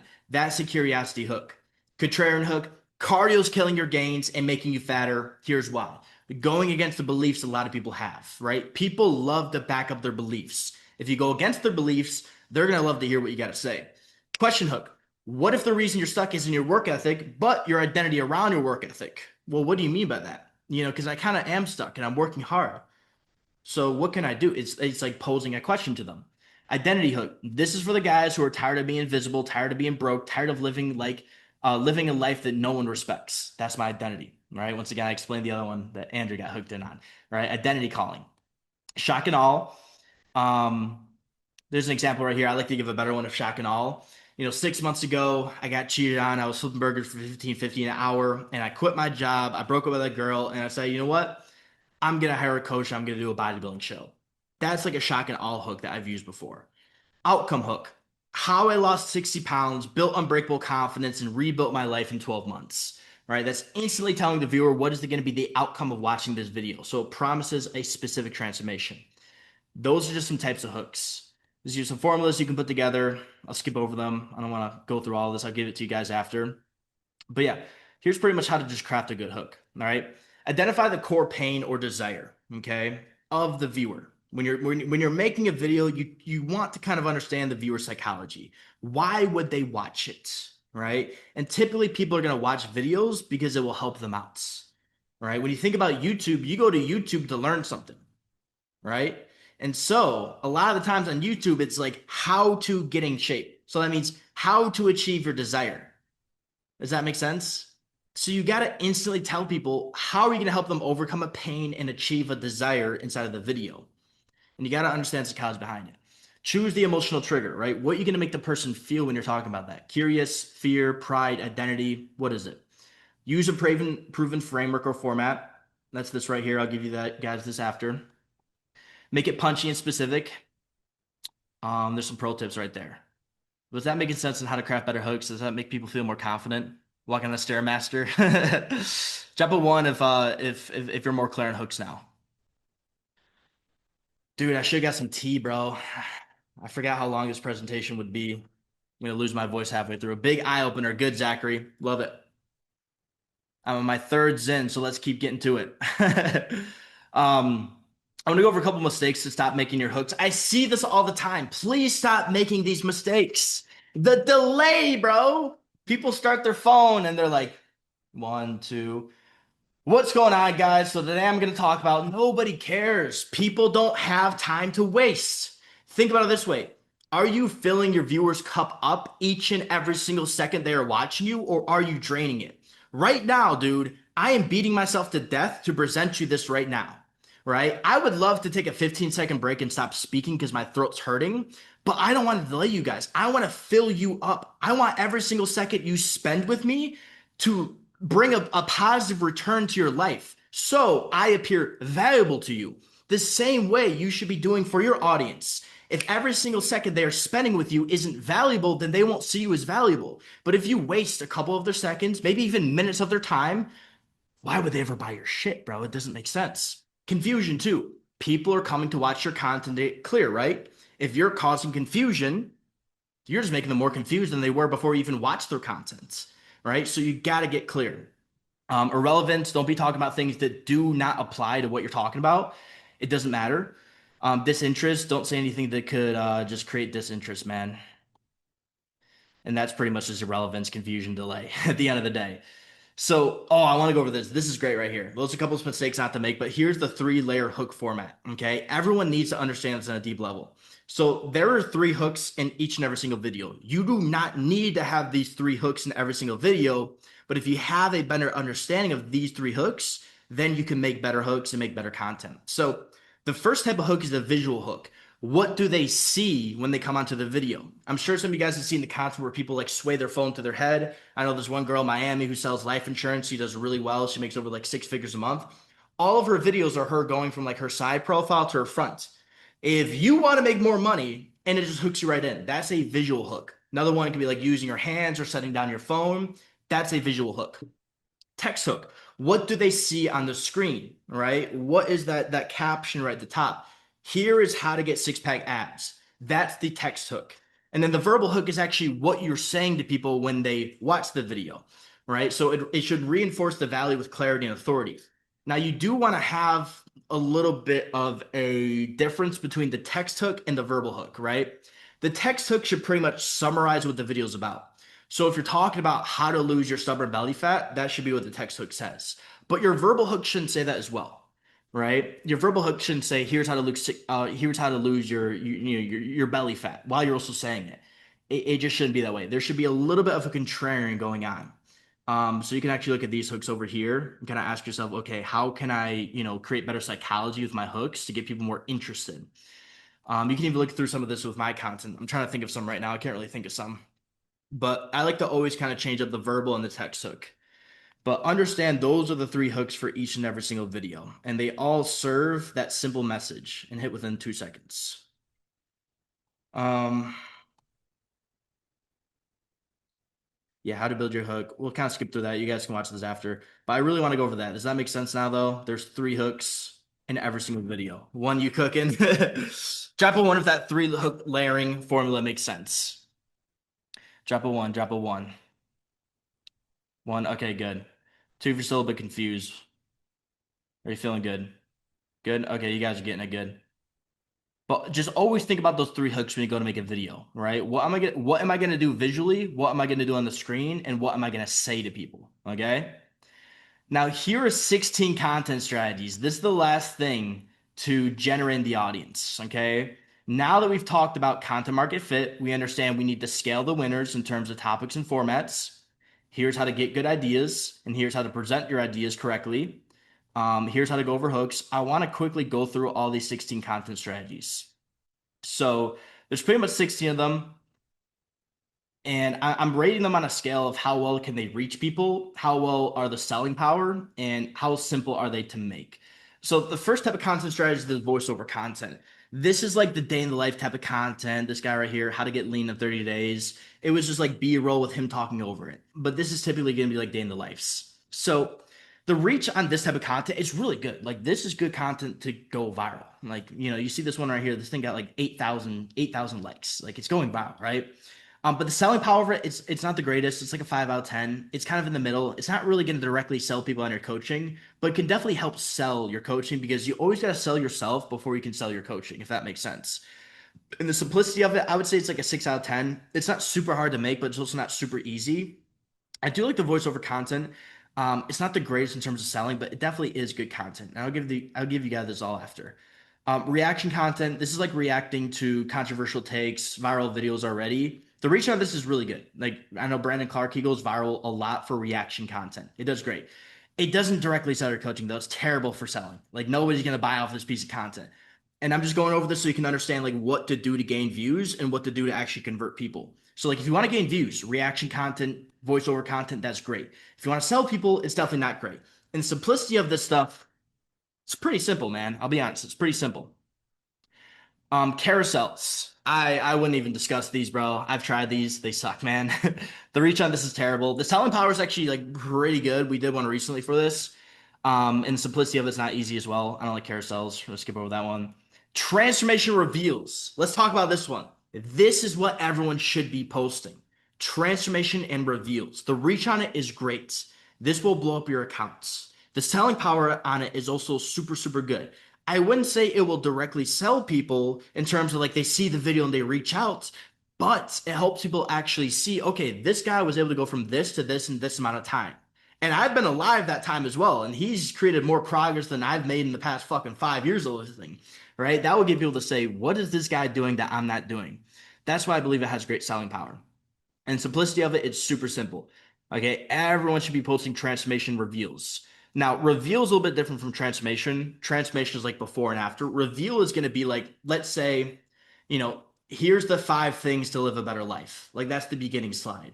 And then you incorporate 5 different clips inside the content. And then number 1 is like morning journaling. Number 2 is like cutting out alcohol and going out on the weekends. Number 3 is like growing a stronger relationship with God. Like that's reveal content. Here's the X amount of things to X, Y, and Z. and then you reveal what you're actually talking about. Hopefully that makes sense. But I love this content. Trending audio and caption. This stuff is great as well for going viral. It's not good for selling though, right? So this is the type of content that I was discussing earlier that blew Andrew and Ari up, right? It gained them a lot of followers, but it's not great for selling.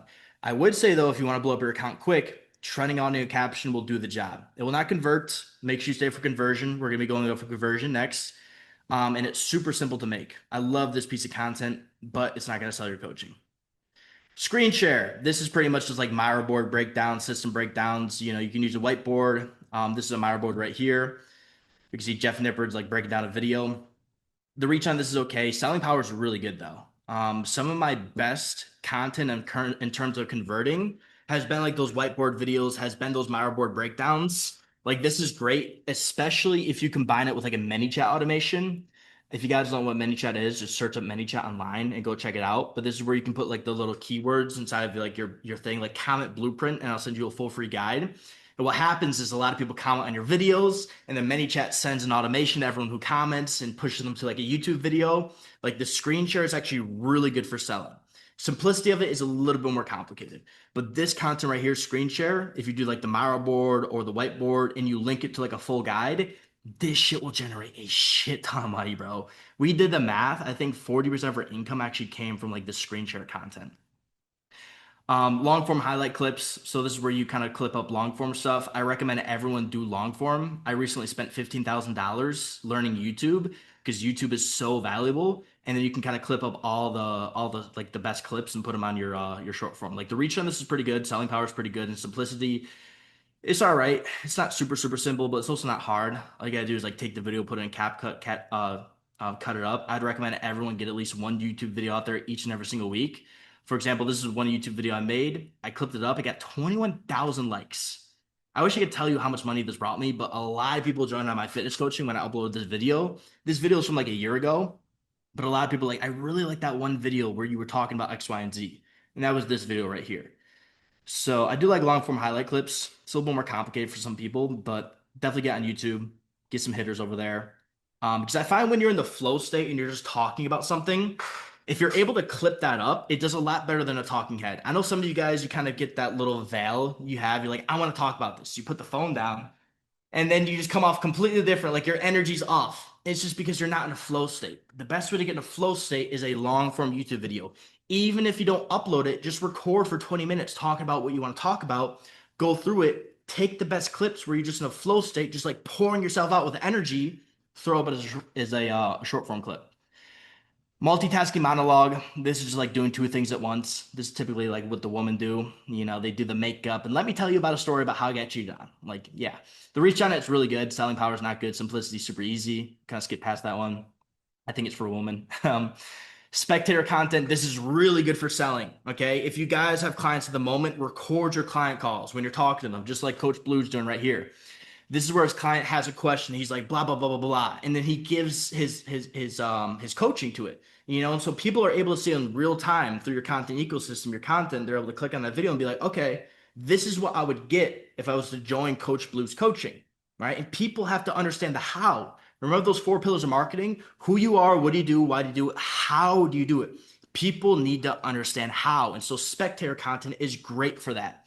It's not simple to make, and it's not good for reach, but it's really good for selling. Visual explanation. This is usually like explaining something with a visual explanation. So it's like, you should drink 1 gallon of water a day if you want to be tan, jacked, and handsome. With having the gallon of water in my hand, it provides an extra layer of like interest inside the video and understanding than just saying without the water. Because people can understand quicker with their eyes than they can with their ears. So that's why visual explanation is a good piece of content. I wouldn't say the reach on it's crazy. The selling power can actually be pretty good, especially for like fitness coaching stuff. Like this guy right here breaking down, this is how much muscle you can build in a week, or this is like the top 5 supplements I recommend. He's getting thrown the supplements, showing them so people can actually understand it. Because some people will be like, this is a question people get all the time. What creatine should I buy? If you just show people the creatine that they should take, next time they go on GNC, they don't have to be all confused about the creatine. There's like, Max said buy this creatine, so I'm gonna buy it. And when they buy it, they think about you, and then that ingrains inside of them that you're somebody that helps them out. Skits and debates. This stuff is really good for reach. It's fucking terrible for selling though. If you want to go viral, make this content. If you want to sell your coaching, don't make this content. But it is good for top of funnel. Like this video right here, dude, this thing got like 5 million views, almost 100,000 likes. It was just a funny video I made. I do like skits and debates for kind of having fun. You probably not gonna upload a lot, maybe like once a month, but they're good for getting reach, not great for selling. Green screen commentary. This is where you'd be green screen over a video and kind of talking about it. The reach on this is actually pretty good. Selling power, once again, not that great. And simplicity, super, super, super easy. Brandon was able to take this video that already went viral, do a quick green screen over it, get 5,500 likes and probably, I don't know, 500 followers from this. It didn't directly sell his coaching, but it did gain him a bigger audience that will eventually convert. Street interviews. That one's complicated. I don't even want to go over that, but the reach on it's good. Selling power, simplicity, super bad. Podcast style. This could be a real or a fake podcast. I know a lot of you guys like, dude, I don't know what podcast I can get on, but still doing like a fake podcast. I'm telling you, it's really good for clips. This is really good for selling, and the reach on it can be really good. If you look at some of the top creators online that make the most amount of money, a lot of their content is podcast style because it gives off that professional feel. It's just like a 45-degree angle. You're just sitting in a chair, you're talking about something. I know Vincent Fisher does a lot of this. He's definitely not the best at like what he delivers on, but he is really good at content, let's be real. And a lot of his shit is just podcast style. Talking Head, OG format. This one is 10 out of 10 in every single aspect. The reach on it's great, the selling power on it's great, and the simplicity is super, super great. Everyone should get super good at Talking Head OG format. I will say this though. 1 out of 10 talking head formats are going to go viral. 9 of them are just going to flop. They're probably not going to go anywhere. That's fine. Post more of them. Get good at them. Look at Higher Up Wellness. All the stuff is just talking head OG format. He's been doing it forever, but he makes a lot of money now, right? It's a super simple content style. I love the talking head OG format. It's great. And we got the Ashton Hall style, which we all know that one. Reach on it's really good. Selling power is terrible. Simplicity is somewhat easy. So I just want to run through that, guys, so you can kind of understand, okay, what can I post to get more views? What can I post to drive more conversion? And I'll give this to you guys after. How'd you guys like that? Drop a one in the chat. Awesome. Can you talk? Can you do a talking head live? What do you mean by that? Amazing, good, good, good. One in the chat. You guys like it? Talking head live. Oh, like record it right now? Like right now, because I don't understand how it works.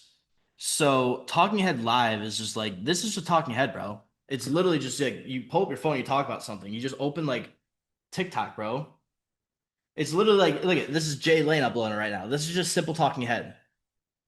That's all it is. It's super simple. Selfie style. You're just talking about something, you're storytelling something. Like this is an idea that just kind of struck me, and I just sat down my phone and I just talked. Get 10,000 likes. This idea that struck me, I'm like, I'm going viral for testosterone right now. So what I'm gonna do, I'm gonna say I'm quitting testosterone. Talking head, right? Super simple. Hopefully that makes sense. All those are available to edit just on Instagram Reels.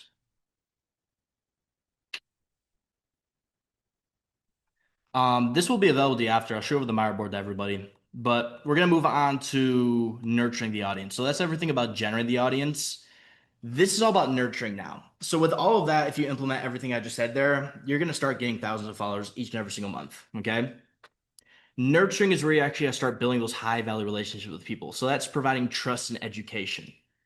So middle funnel content is just that nurturing content, right? And what I mean by nurturing is just like you're getting people to understand on a deeper level, who are you, what do you do, why do you do it, how do you do it? Once again, those are my 4 pillars of marketing. The better you can educate people on those 4 pillars, the better you are nurturing your audience. So the whole goal behind this is to build authority, prove you know your stuff, warm them up to believe in your offer. That's all it is. This audience is going to be a warm audience. So people who already follow you. That means the best place to put it is going to be your Instagram stories. Content style is going to be like educational, valuable, proof-based, vulnerable, and authentic. Instagram stories is the best place for middle of funnel content.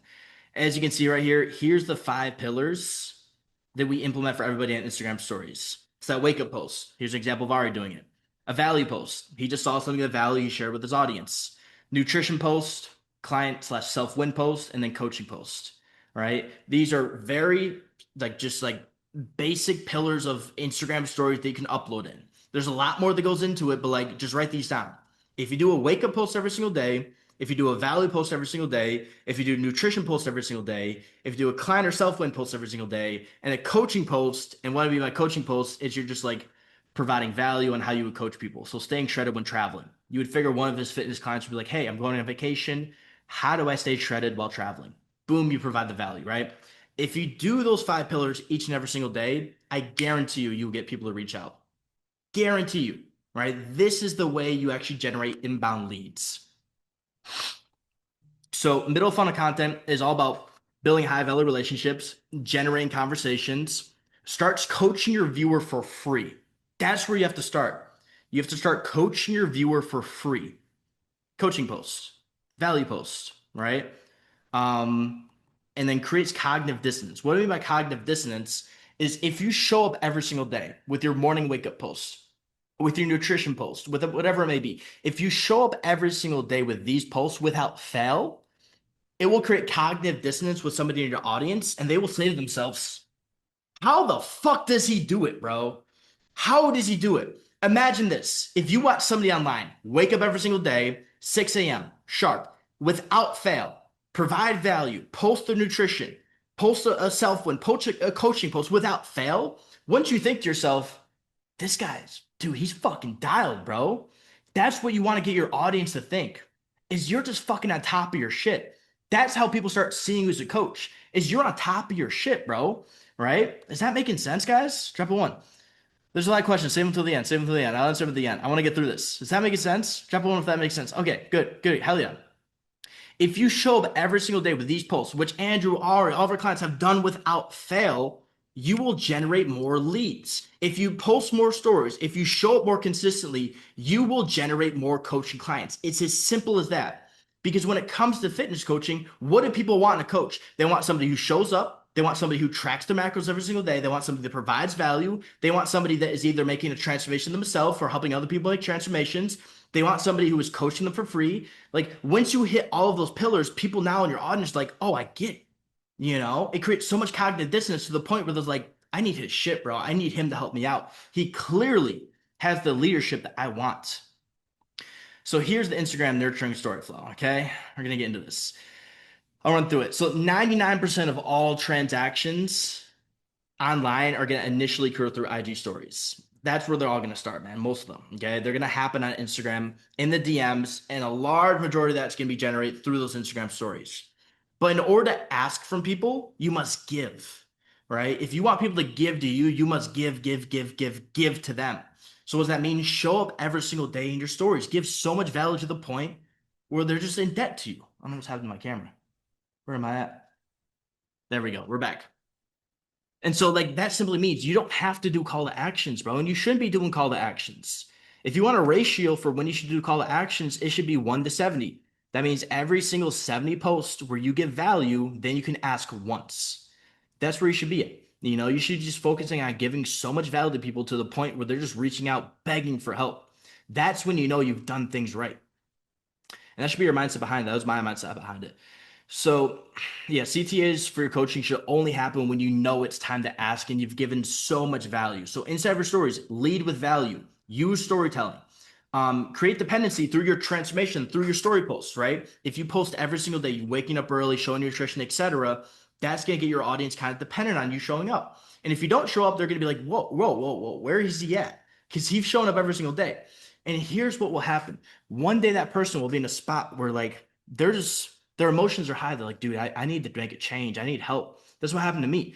I didn't get broken up with, but I got cheated on, man. I was sad in life. And the first thing I said to myself is, I'm going to hire this coach. He's the first person that came to mind, right? I became dependent on him. He was the first guy that came to mind when I was lost in life. I didn't know what to do because he provided me value, right? He would come up to me in the gym, teach me how to train my calves and provide me value. So I was like, I'm gonna go to this guy, right? If you just show up with value and you lead with value, people will come to you when they need help. And also sell before the sales call. The last thing you want is to hop on sales calls, people, and try to like be like, bro, come on, I'll promise I'll show up with you. I'll promise I'll deliver. Just showcase that first through your stories, man. So here's a couple pillars you can post in your morning story, wake up post, right? Show up every single day you waking up early in your morning journaling process or whatever your morning process is. I've been morning journaling for 5 years. It's something I show almost each and every single morning. And it gets people a bit curious about like what is it exactly, right? So show yourself waking up early. This is really important, even on the weekends too, bro. I'm telling you, if you wake up on Saturday, Sunday, and also 5, 6 a.m. as well, well, a majority of people are waking up at 9, 10 a.m. They're gonna think to themselves, fuck, this man's dialed, bro. And that will create that cognitive dissonance and get people to see you in a coaching frame. But I want to go over this story expansion process. So just because you show what you're doing, like just because you show your morning wake up post, it doesn't mean shit. It doesn't mean shit. It doesn't inspire everybody. And if you want to move people from observation to inspiration, you need to follow the story expansion process. So the 3 steps of this is you show what you're doing.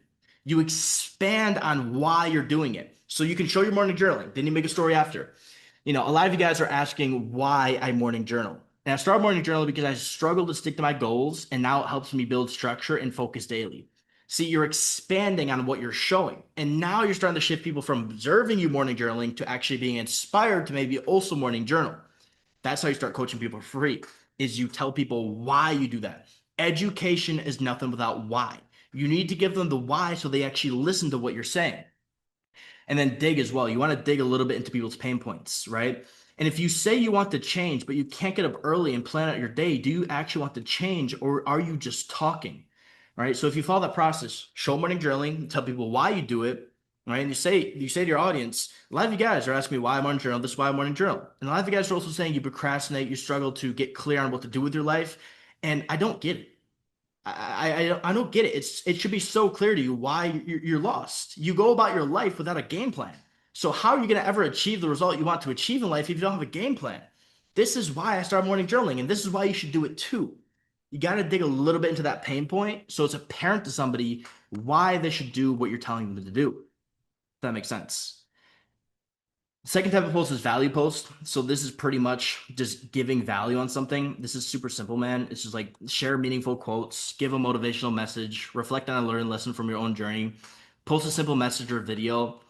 So like I would read the Bible in the morning or a book, and I would simply just share something that I learned. Right? That's all giving value is. It's super simple. And a lot of you guys, on self-improvement, leveling up in life, like you are gaining value every single day, and you need to give it to others when something valuable enters your brain and you notice that, you got to instantly go to your stories and share it with people. Does that make sense? Love Bith once. Yeah, Brendan. Share with people. So that's like that's as simple as value post is. It's just give people value each and every single day. Client and self-work posts, this is like behind the scenes. It builds trust through transparency. So what the post here, it can literally just be you working on yourself, like doing your daily steps or helping out your clients. And that's what will help to get people to actually see you in a coaching frame. Okay. Number 4, Q&A posts. So Q&As are extremely important. The only reason people don't buy and the only reason people don't take action is because they have unanswered questions. You haven't fulfilled enough trust and belief inside of them yet. And so the best way to fulfill that trust and belief is Q&A post. Answer questions that your audience has, right? You can even ask some of your own questions to every Q&A if nobody's asking you questions, right?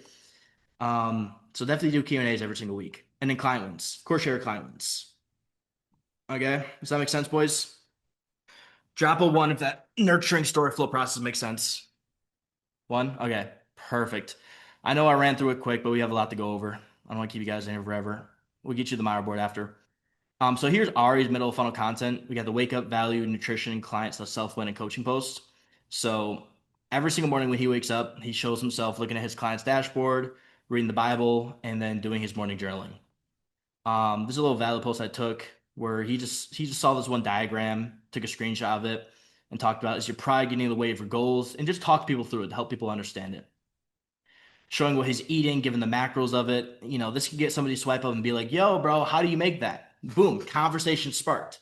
All you should be focusing on is just sparking conversations with people. Money comes from people, meaning you have to have conversations with people. And the only means of generating conversations isn't just call to actions. It isn't. If you rely on that, you're going to be broke forever. You need to be generating conversations through just regular story posts. He posted a transformation there, but he's always posting client wins and then coaching posts, like I said, just sharing a little mindset around staying shredded when traveling. Andrew over here, same thing. Shows his morning wake up post 4:30 a.m. If you want to win in life, take massive action, provides value, nutrition post, clients to self-win, and a coaching post. So once again, just like sharing why he does morning journaling, right? Shifting their thoughts and beliefs around morning journaling. All right, so that's nurturing. Where can you download this webinar? We'll send it to you after, boys. We got one last thing over here. I want to get through it. So this is all about converting the audience. Now that we've been generating the audience, now that we've been nurturing people, actually getting people to understand on a deeper level, who are you? What do you do? Why do you do it? How do you do it? This is where we actually start getting people to take action. Getting people to take action is a whole different game than everything else. This is really important. So hang with me through this last section. So this is bottom of funnel content. Bottom of funnel content is sales and conversion, right? And like I said, bottom of funnel content is basically just a deep dive into who you are, what do you do, why do you do it, how do you do it, right? The rest of the content's a little more shallow on it. Your bottom of funnel content is going to go really in depth in that. So the whole goal of that is to convert followers into clients by getting them to take action. This audience that's going to be watching bottom of funnel content is like hot leads who have already liked your stuff, they learn from you, and are very, very, very curious. In this content style, it's going to be direct, persuasive, confidence driven, and objection killing. And where we do bottom of funnel content is long form YouTube, right? Here's the two VSLs that Andrew and Ari have uploaded on their YouTube. You can see this one's 23 minutes long and this one's 14 minutes long. That's a long video. That's a long time for a viewer to spend with this coach right here. And the more somebody consumes of your content, the more likely they are to actually buy. If you want to simplify bottom of funnel content, is literally just get people to spend more time with you, with of course the right psychology. And the way we get people to actually watch that bottom of funnel content is the call to action inside their bio, right? So CTA line pushing people to the VSL. So here's how we did Ari's VSL. I'm gonna break this down really quick. So this is Ari's VSL, how to get in shape working a 9 to 5 office job, a no bullshit guy. This VSL has netted over $60,000 in the past 90 days. This VSL fucking rips, bro. It's so good. And all we did is we ran through this right here. So these are the subject points you want to hit in a VSL. You want to identify your targeted niche. Who are you trying to target? That's the biggest thing, right? Every single video, a viewer needs to understand the context around it, right? So they can understand, is this video for me or not for me, right? So identify your target niche. For Ari, it's how to get in shape working a 9 to 5 office job. Why? Because he helps busy adults sustainably burn fat and build muscle. So we're going to make a full guide talking about how to get in shape working in a 9 to 5 office job. Inside of that, you want to instantly present your credibility right at the beginning of that video, right? So you get a lot of people to click on it. Maybe they see it on YouTube, maybe they see it in your bio and they click on it. You got to instantly tell people why you're a credible source of information so they actually listen up. So pretty much all you're doing here is thinking about, why are you credible? Is it your amazing transformation? Is it your ability to really relate to somebody? Like, what is going to make you really credible to somebody? All you got to do is identify that and talk about that. So all Ari did inside this VSL, I'd recommend go watching it, is in the second clip of it. He does like a morning routine at first, but the second clip is him inside of an Uber on the way to work. And I think he talks for around like 4 to 5 minutes of just kind of his story, like kind of his backstory, the credibility showcase and backstory kind of tying together. And he simply just talks about the past struggles he went through and then where he is now. And if a viewer listens to that and they relate to those past struggles and they also want what he's achieved now, they're going to listen the fuck up. They'll be like, okay, Ari's been in the position I'm in currently, and he's achieved what I want to achieve. And so I'm going to listen to what he's going to teach me inside this video, right? It's kind of like that hook, getting people to actually be like, okay, I'm going to invest 30 minutes of my time watching this video. Identify who the video's for and who it's not for, right? So you can actually help people qualify themselves. That's all this is simply doing. Who this is for is helping people who are watching the video qualify themselves, saying, okay, this video's for me, right? I'm going to really listen up. Who this is not for, this is all the non-negotiables of pretty much making the transformation you're providing inside the video, right? So now that people are like, okay, this video's for me, and you go, who this is not for, this will help people say, okay, this is what I must stop doing to make this transformation, right? So if you're not driven or motivated to get in shape, this video is not for you. Or if you're not ready to do something different than what you've ever done before, I don't know if I really like that one. But if you're not willing to stop procrastinating, this video is not for you. And somebody watching that video may be a procrastinator, and they simply say, okay, if I want to achieve the result this video's selling me pretty much, I'm going to have to stop procrastinating. It's all about the non-negotiable. Now here's the truth. So this is where we kind of shatter a limiting belief the viewer may have. So far the viewers watching the video, like this is all great. But once again, the reason people don't buy is because they have unanswered questions or they have objections out of their mind. And so you must shatter the biggest limiting belief somebody may have so they continue listening and they actually believe inside themselves, right? So what Ari was saying here is the reason you failed in the past is because you probably listened to coaches who aren't in the same position as you. But I'm working a 9 to 5 just like you. I'm in amazing shape and I still have time for X, Y, and Z. But most people don't fundamentally understand they need to tell themselves the truth, and that is that you don't know it all. So all he's trying to do there is just shatter that limiting belief of somebody who may be watching this being like, you know what? I've tried time and time again of hiring coaches and getting in shape. It's just not working out for me, right? And now that he's shattered that limiting belief simply by saying, look, I'm just like you and I was able to get in shape. And the only reason you haven't been able to do it is because you've been listening to the wrong people. I'm here to help you. That shatters that biggest objection that most people have. Then we simply make a promise, but don't worry, I'm not going to let that happen to you. I'm not going to let you go another day working harder than you need to work to get in amazing shape. And then we jump into the clear process of results. So now that they're in the right psychological position to actually consume what you want to present, like how you want to break down your coaching, your clear process of results, then you go into it. You don't just instantly jump into what you're teaching without having people like pre-mentally framed to actually consume it.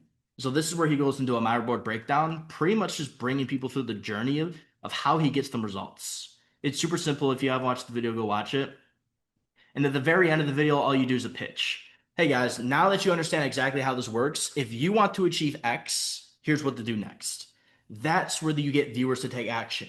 You went through the entire video, all the psychological points were hit. They're like, this is for me. They understand exactly how to help them out. And you say, hey, if you like this, here's the next steps you can take.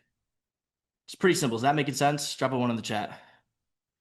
Drop a one in the chat if that makes sense. Perfect. Okay. Good, good, good. Okay, save your questions till the end. So pretty much how it all works is you post that VSL, right? People who watch it all the way through, they hear the pitch and they understand how to take action next, right? We say, okay, if you're interested, there's a link in the description to book in a call with me. They go look at that. There's the link right there. They come to the sales page pretty much is where they book in a call. They hop on the discovery call and they close.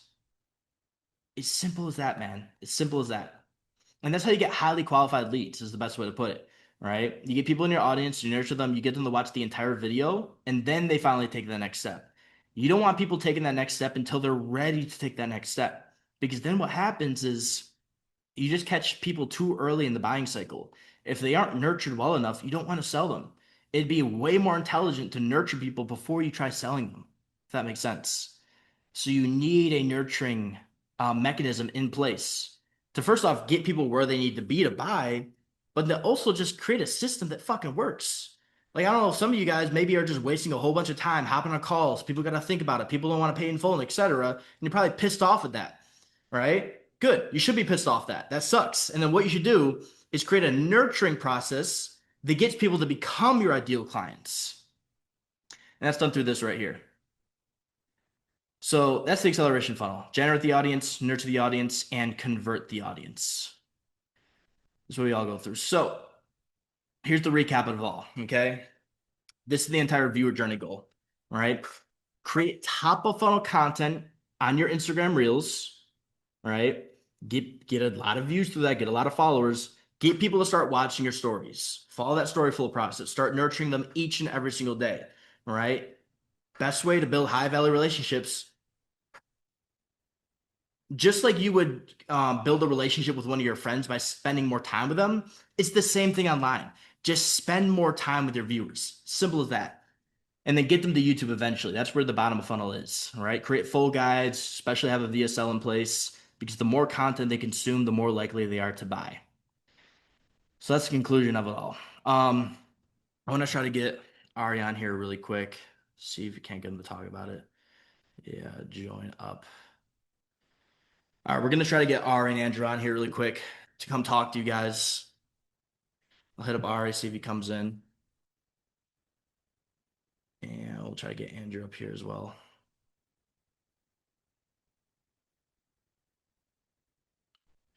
because I want them to personally run through what they've done. I'm on. Okay. Let me see.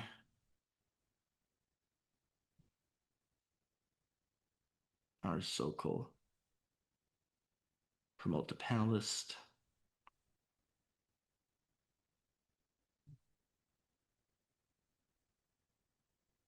You there?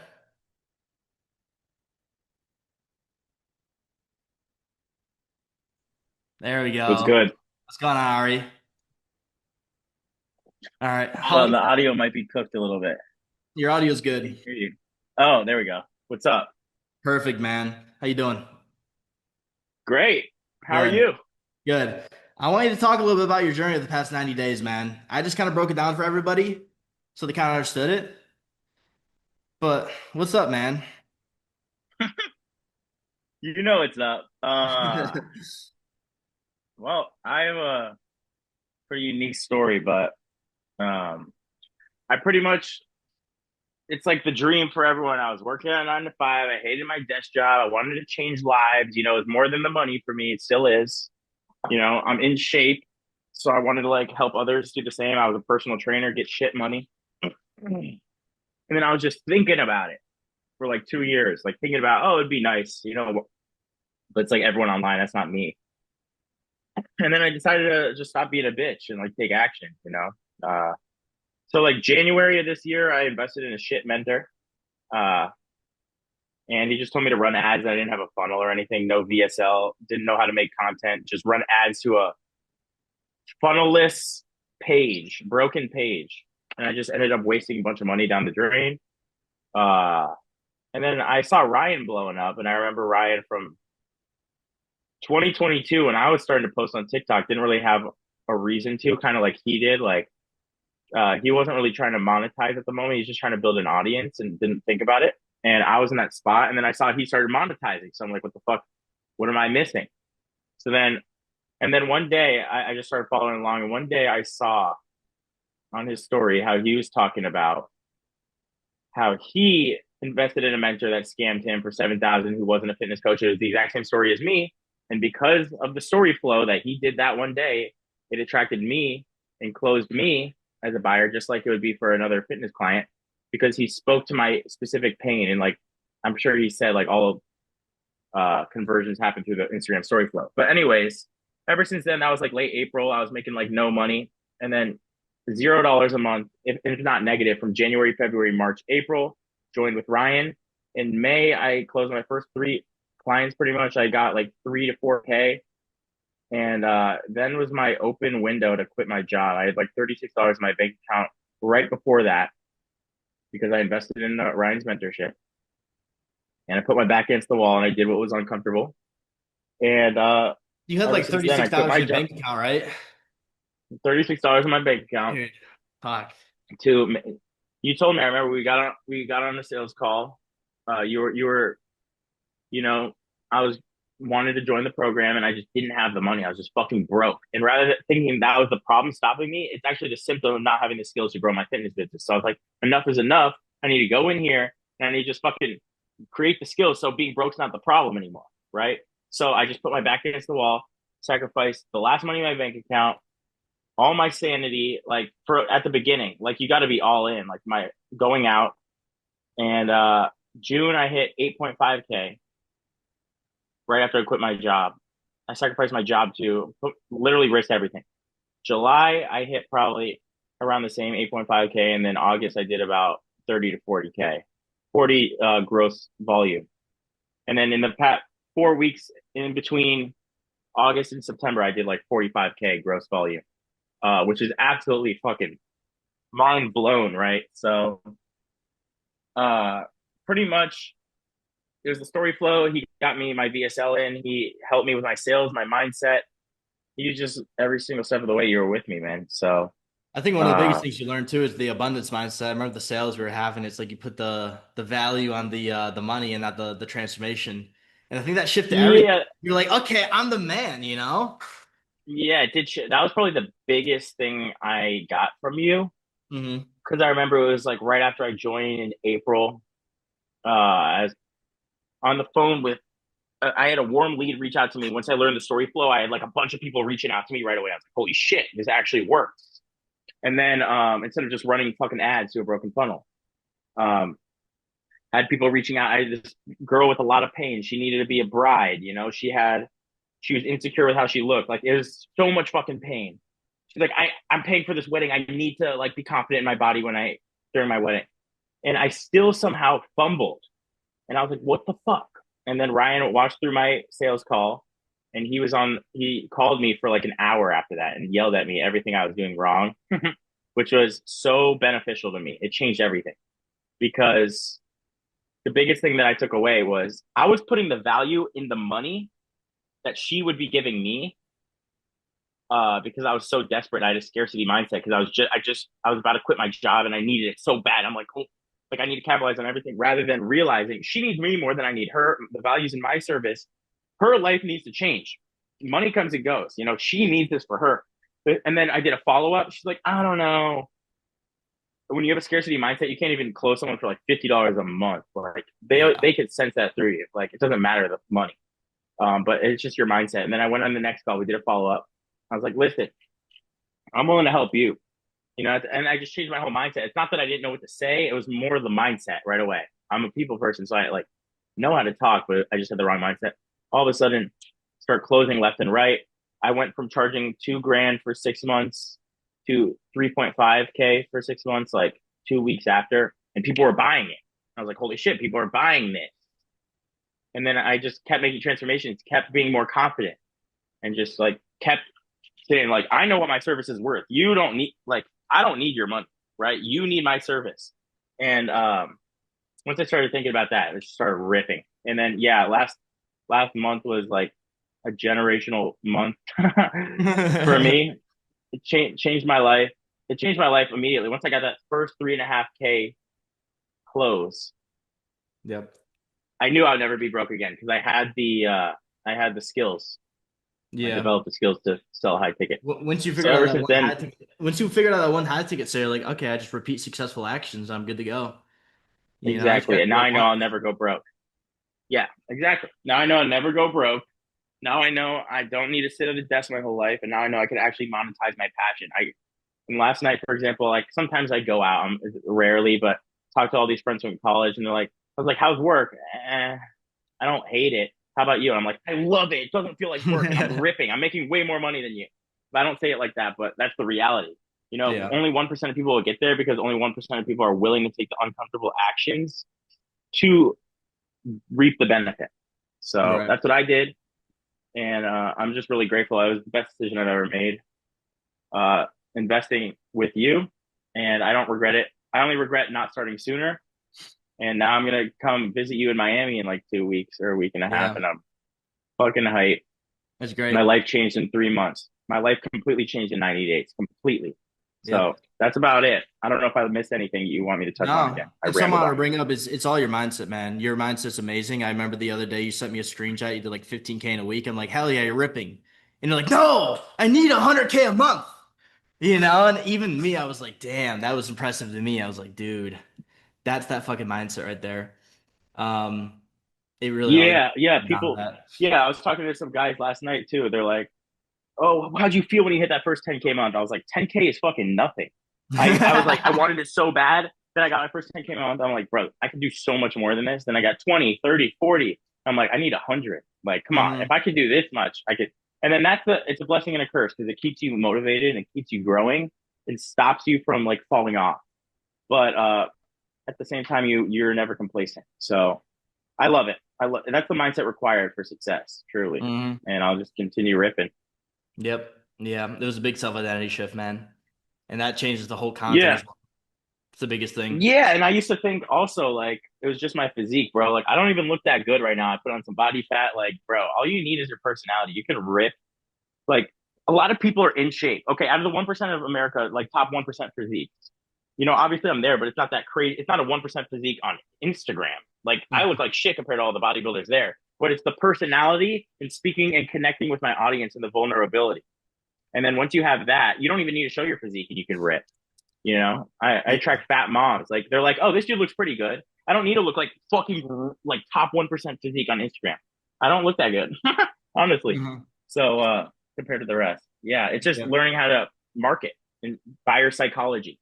If you can Yep. master that, you can rip. Doesn't matter what you look like, honestly, Yeah. unless you're obese.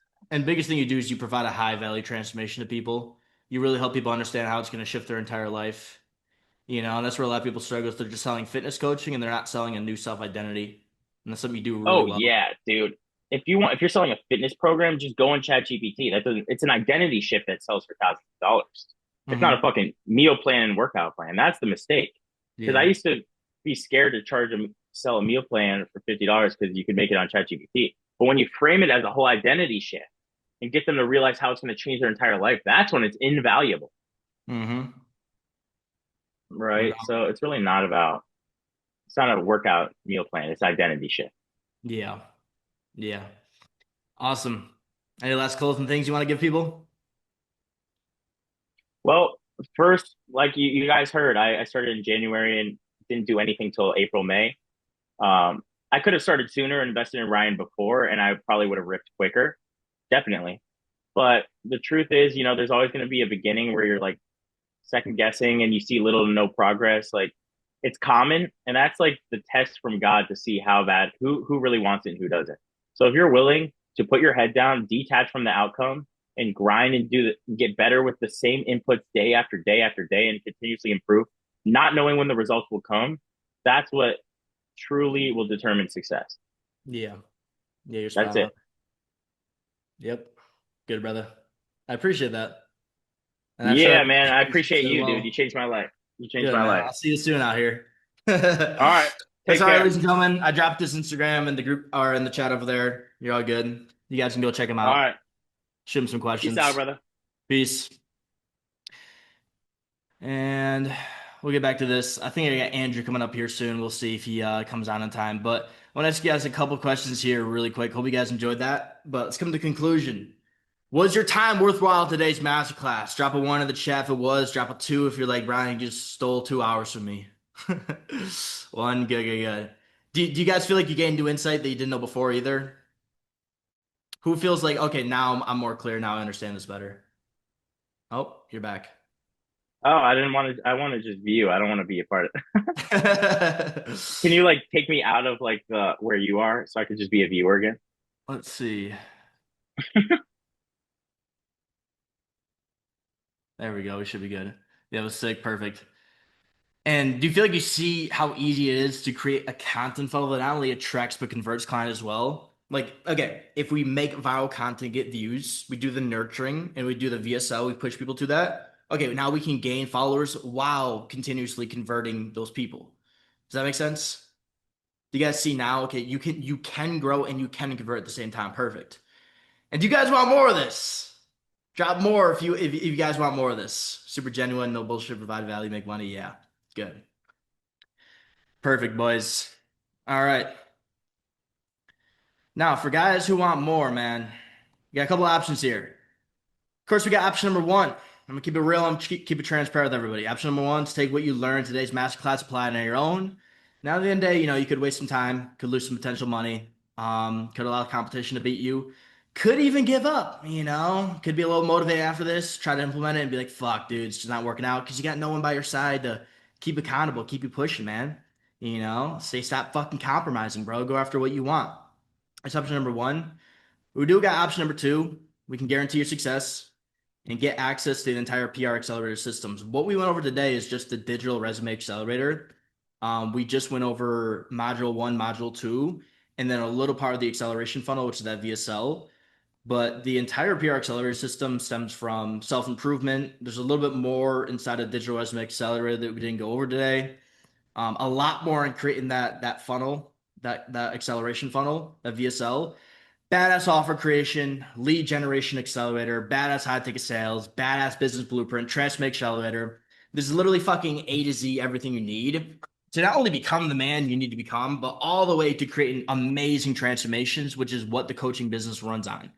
That's the PR accelerator systems. PR stands for personal record accelerator, accelerating your growth.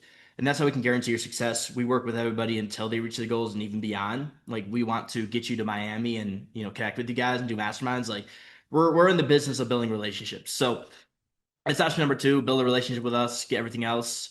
Here's what you get inside in case you guys are curious. First thing first, one-on-one mentorship calls. I'll walk you through everything step by step and give you custom implementation. It's the biggest thing. So like what I went over today is like, here's the what, bro. But if you want the specific how, like you really, really, really want it broken down specifically for you, that's what I'll do for you on those calls. Calls are not limited either. We work on a next steps basis. That means the faster you move, the faster we can move. So at every single call, I will give you next steps, exactly what to execute. As soon as that done is done, we book in another call and we move on to next steps after that. Committee group chat. We have a group chat right now with 62 members. So you can connect with over 60 people on the same journey as you. Ask questions and get dozens of perspectives on it. Everyone drops their Instagram. So when you join, drop a follow back. But I love that group chat. I love our community. I think it's absolutely amazing. Great place to ask questions. And Ari's always dropping his calls inside of there. I know you guys got questions. Save until the end. We're about to get into the Q&A here in a moment. We get 6 weekly training and Q&A group calls. So communication for us is very important. Like I said, I think the how is more, or I think the person is more important than the how. What does that mean? It's like as a mentor, I'm extremely focused on my clients' personal development because I know if they don't personally develop and become the person they need to become, and that may be shifting their mental frameworks, thinking about things in different ways, whatever that may be. If they don't focus on that, they're never going to get the outcomes, even if they fucking implement all the fucking systems. Like, your personal development is so fucking important. Becoming the person is how you get the result, in addition to the systems that get it. So that's why we do 6 weekly community group calls, except for Saturday. So Monday's the sales training call that's specifically just talking about sales. Tuesday's alignment call. Alignment simply means like, bro, what are your goals? And then what do you have to do to get aligned to achieve your goals? So like earlier I broke down, everyone said, like stated what their goals are. What I help you do is actually, okay, you want to move to Miami in like, 3 months from now. How much money does that take? How much money are you currently making? How much do you charge per client, et cetera, et cetera. Go over all the numbers and figure out exactly what you must do to achieve your goal. Wednesday's the content call, so it's just all talking about content. We talk about content, do content reviews, et cetera. Thursday would be the business development offer call. That's where we can talk about actually like setting up your online coaching business, maybe get better results, talking about your offer. Friday will be the VSL and YouTube call. So if you want to talk about the VSL or creating YouTube videos, we talk about it there. And then Sunday's the Q&A and mindset call. We got ours here in 2 hours. I got a really good one planned. But Sunday, we always get people prepared for the week. And we host those each and every single week. These are all at Eastern Standard Time. And in-person masterminds as well. You're always free to come visit us in Miami, G. If you get over $10,000 a month, fucking come visit. We got a big ass apartment. We can host you here. And we'll be hosting massive masterminds in the future, which will give all members access to for free. So you get a part of that as well. And then bonuses when you take action today, custom Notion dashboards. So just like I have my Notion for all my clients over here, you can see like this is Devin. He just joined on last week, and I'm going to give him all his next steps. All of our clients get that as well for their clients. So Notion dashboard template. You come over here, you can set up all your clients, and then you can give them a dashboard as well. This is pretty sick. People love it. Definitely helps you go high ticket as well. That's a $2,000 value. Entire PR Accelerator systems. This is our school over here. Everything. Like I said, we pretty much just went over the digital resume today. Like hooks, mastering hooks, content market fit, a little bit of accelerated systems. We have a lot more in here, a lot more in nurturing, a lot more in optimizing, a whole lot of good stuff. The acceleration funnel, everything you need to make that VSL, recording it, including the pitch inside of there, the funnel creation, marketing it, even the day in the life VSL, which is the follow-up VSL we always do for people. Badass offer creation, everything you need to create a badass offer. Lead generation accelerator. This is everything for generating leads online. Texting people inside the DMs, Calendly setup, DM objection handling cheat sheet. Like this shit's great, bro. If you get any objections inside the DMs, you just come to this and dude, this thing is fucking nuts, dude. It's just step by step exactly how to handle any objections out of the DMs. You get badass high ticket sales blueprint, so you can watch me close $3,000 to $4,000 deals, so you can exactly understand how to implement the frameworks we teach for selling, the big 5 questions in the closing framework. Dance and Sales pretty much breaks down how to build a gap in the call with where somebody's at and where they want to go to present your coaching as the high value solution to bridging the gap and then selling it for $2,000, $3,000, $4,000, whatever it may be. Flow script, step by step, what to say, pricing tiers, how to price your coaching depending on where you're at, how to get closing, exactly how to close people, because selling people and getting them to say yes is completely different than closing, which is actually like taking action today. Everything for the badass business blueprint. These are all the systems you need with all the templates, meal plan templates, workout program templates, assessment forms, client success, sample contracts, and then transformation accelerator. This shit's great right here. If you're like a guy who's like, I don't know if I can really make good transformations yet, this is everything I know for getting amazing transformations online. It's a full 30-page document and fucking everything. What to do, onboarding people, how to keep people accountable, programming nutrition for cutting, bulking, male, female, adding cardio, adding carbs, dropping carbs, whatever it may be. This is everything I know for creating transformations. So that's what's inside of there. And then personal fitness coaching as well. If you take action today, I'll actually coach you for 6 months as well. Make sure you get in like the most impeccable shape possible. I think I'm an A tier fucking fitness coach. So I want to not only bring you through my fitness coaching just to like give you a good experience, but then to also create that marketing asset, which is an insane looking physique. There's my client, Merritt, who won first place at a show. So that's always included in there. And then what happens after you sign up? Okay, step by step, here's what happens. We will immediately start going through the 7 steps to success. So over here, where is it? I gotta pull up my boy Devin once again.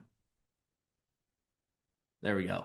7 steps to success. So we run everyone through this. And pretty much how that works is we lay the blueprint first, which is just getting your personal development laid down. Then we go into personal branding and content strategy. We'll have a full hour call on that. Pretty much create your own game plan, create the video sales letter, which is what we're working on for Devin. He has 170,000 followers, but it's making no money. So we got the VSL out there today. Then we'll go through lead generation, setting you up with your own game plan for generating leads. Then once you're getting leads, on the call, you're taking sales calls. Then we'll go through fine tune the sales process. So I'll reveal your sales calls, see how you're doing, walk you through step by step through sales, maybe do role play, just help you out in any way. This is what really helped out Ari right here. And then badass product development too, help you build the coaching. So those are the steps of success we pretty much go through when you sign up. And it's pretty straightforward, man.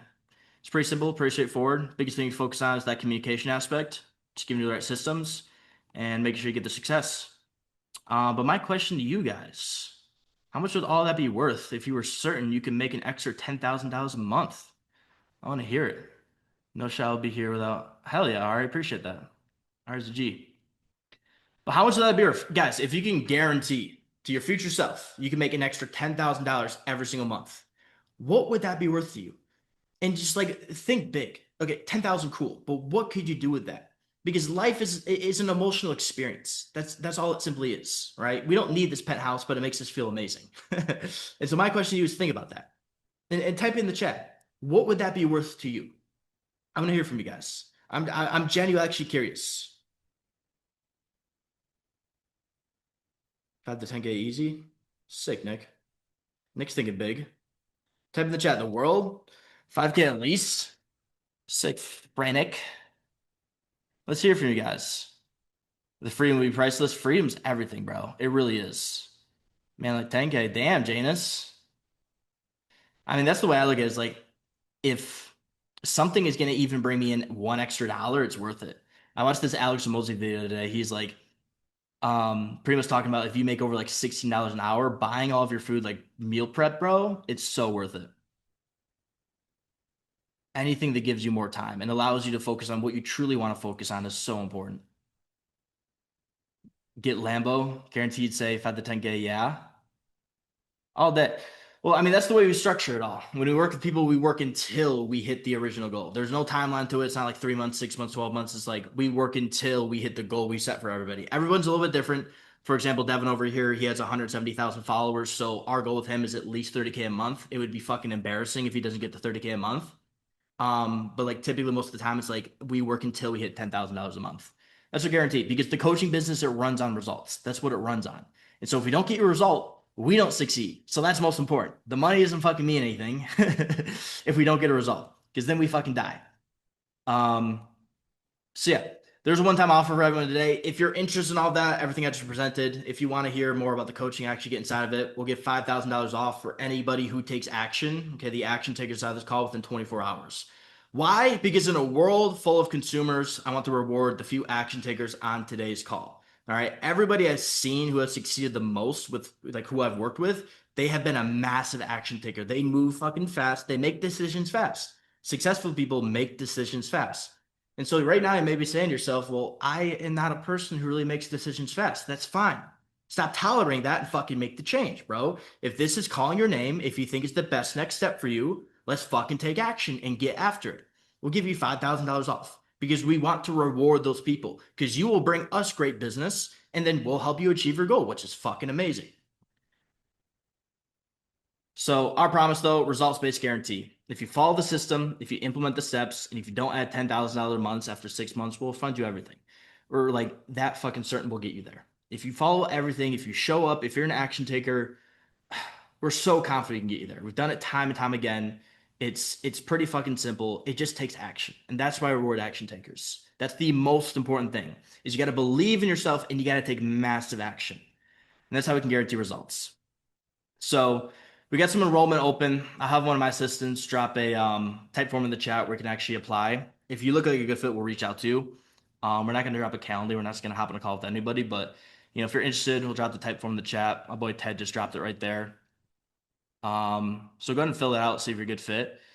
But yeah, we got to roll up for 10 spots. Apply through the application link in the description. As you can see right here, I just pulled these from my Instagram really quick. We achieved a lot of great results from people just starting out. Like Joshua Wieland, he came in with like 1,000 followers, 4 posts of just like random posts. He's at like 5,000 followers now, and he's pulling in those paid in full clients. I think he's at like 6 or 7K this month. It's probably gonna be his first 10 grand month. It's only about three months in. You've seen amazing success with Ari. Andrew dropped his capped his C8. Pretty fucking amazing. We got people even over in Europe, like George. George is fucking ripping. Rip like this, he's fucking sick, dude. But yeah, he's ripping. He came in less than like 1K a month. I'd love to tell you where he's at right now, but he's definitely over 5K this month. We got Elfie right here. Last I talked to him, halfway through this month, he was at 15. So yeah, he came to us. I don't know, not doing the best, but he's on track to do about 20, 25 this month. Gunner signed his first one. So yeah, guys are interested, go fill out that type form. Coming through now. Now let's call in facts. Ryan, thank you, Zachary. Awesome. Awesome. Okay, boys. Lock it in, and then we'll get to the Q&A. We'll get to the Q&A. But if you're an action taker, go fill it out, and we'll reach out to you for a good fit. Oh, my Lord.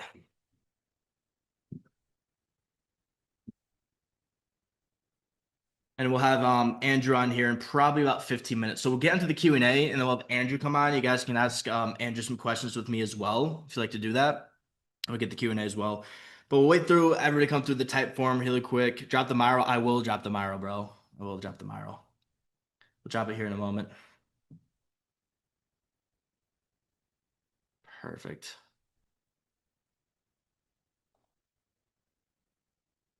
There's that Myro board. So here's the copy of it with just the basics you need. Drop that right there. And then type form is right here once again. Boom.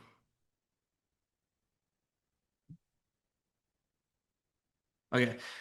Now you guys got both those links. Go cop that Myro. Make sure you save it. If you don't get the Myro board on this call, you won't be able to get it after. Go save it right now. Go bookmark it. Make sure you do that. All the action takers, go ahead and fill that type form. If you are interested, we'll reach out to you if you look like a good fit. You get 10 spots open. I got some people coming through right now. We just had, looks like Kai. Kai just came through. Kai's an action taker. Let's fucking go, Kai. I love to see it. Let's go. Let's go, boys. Let's be some action takers. You guys started off this call very fucking well. You guys were hyped. You guys said you want to make it happen. Let's see who actually wants to make it happen now. We're here to live in reality and actually make shit happen. Don't be scared to take some action. Okay, boys? Got Kai come through. JJ just came through. So the mentorship is a 6-month program. We're not paying monthly. No. Where's the form for Myra? I just dropped it right up here, bro. It's right there. Hopefully you can see my screen with it. No, so with the mentorship, the way that works, it's results based. So there's not a timeline. We work for a result, right? We work until we hit the result we are promising you with. Okay. Because I know everyone's a little bit different of a spot, was a little bit different of a pace. And the whole goal with coaching is to get a result, right? It's the biggest thing. So we work until we reach that result. Doesn't matter how short, doesn't matter how long it takes, we work until we reach that result. Um, Harry just came through. Let's go, fucking Harry. Harry's an action taker. Javon's an action taker. Dusty's an action taker. I love to see it, boys. You guys are great. Now I like to see it, boys. I told you at the beginning of the call. Okay, I told you guys at the beginning of the call. Stop fucking compromising.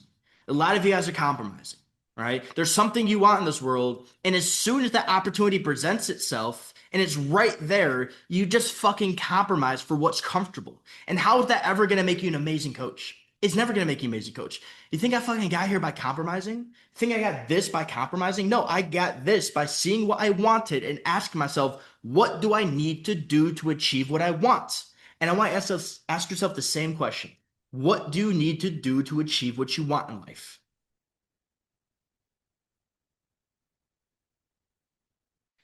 Adam just came through. Adam's actually, let's go. So it's a little different for everyone, Brody. If you're curious exactly what it costs, maybe we get $5,000 discount for everybody who applies today. It's depending on where you're at and exactly what you want. You know, we got multiple different options for people, and it depends really how fast you want to move as well, right? We got options for people who just want to start off on social media, a little bit cheaper. We got options for people who really want to move fast, a little bit more expensive. We got options for people who want to scale up to fucking 30K a month, and that's going to be, of course, more expensive. It really just comes down to where are you at, where do you want to go, and what do you need? That's the biggest thing, you know? If that's what's stopping you from just like saying, okay, you know what, fuck it, I'm gonna take some action, then dude, you can stop compromising, bro. Can you still do it if you're under 18? It really depends, you know. So fill out the type form. I'd say everyone go fill out the type form because what we actually do is we go through, we look at everybody, we'll go look at your IG, we'll see what's up with you, and actually see if you'd be a good fit. We're very specific with who we let on, because we want to build this right, especially with the mentorship, we want to build it right. Brendan just came through. Let's go, Brendan. Brendan's an action taker. I think so far we got 1, 2, 3, 4, 5, 6, 7. 7 people have filled it out so far. So we got 7 action takers inside of here, but um, I don't care about the demographic. I care about your motivational levels. That's the biggest thing, you know? That's what I really look at. We can look at something like Ari, like, okay, you can compare your age to also the amount of followers you have. Ari had 3,000 followers, not a lot, you know? And look what he's achieved now. It was his motivation levels that got him there. It was his determination to fucking win. That's what got him there. Rules recording BG. We'll shoot over to you after Vaughn. That Bonnie filled it out. Let's go with the Bonnie. Got another action taker. Up to 9 so far. Like I said, we got 10 spots open. So if you're an action taker, go fill that shit out. I filled it out, but not sure if it came through. We just got Zach came through. Max, I haven't. Oh, that yeah, we got Max. Max, I got you. Zach, I got you locked in. We got 10 action takers so far. Love to see it, boys. Love to see it, boys. We'll get into Q&A area in a moment. And we'll get Andrew up here as well, ask him some questions. He's a great hype man, bro. You guys will love him.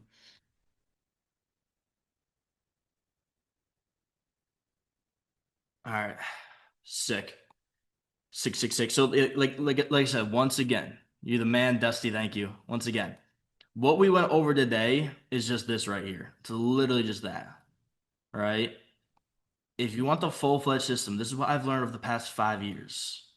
All the group calls, you can join the one up at 7 p.m. tonight if you get in there by that time. And all next week, like, look at it this way, dude, next week life can change for anybody in here. It really can. It really fucking can. It's sometimes it's those little decisions that change the trajectory of your fucking life. That's the biggest thing. It really is. It was that little decision of just telling myself, you know what, this is what I want, and I'm gonna do anything it takes to make it happen that changed the trajectory of my life. Because I could still be the guy, fucking living at home with my parents, 130,000 followers, doing less than 10K a month, and just compromising, saying, you know, it's fine, you know, telling myself some fucking rational lies. But no, you got one life, bro. Go after what it is you exactly want and do anything to get it. I don't care. Do anything to fucking get it. Solomon just came through. Solomon's actually good. Let's go. Let's go. We'll lock you guys in later here. After we get done with this, we'll look through the applications, see who's a good fit, and reach out to you boys. And once again, oh yeah, okay, we got you viewers over there. Make sure you grab access to the Miro board right now. If you don't get access to the Miro board, we're not gonna have it after. Like I said, the playbook we're giving away is this Miro board right here. So make sure you bookmark this right now if you want that. All right. I want to move on to this Q&A now. So I'm gonna open up the question and answer side. Let me find where that's at. There we go. Okay, now I got the Q&A open. Do not drop your questions inside the chat. Drop your questions inside the Q&A. We'll get the answer in it. Brody just tamed through. Brody's an action taker. Let's go. Okay, we got over 13 or 14 people to apply to the type form now. We've still got a little bit more than half of you who haven't taken action. So ask your questions. I'd love to see what you guys got to say. And I'd love to see if we can't push you over that line to take some action today. So drop your questions over here now. Okay, I want to hear from you guys what the questions you have. I'm here for the next 30 minutes for y'all. So use this time wisely. Right? When there's an opportunity, present it in front of you, fucking take advantage of it.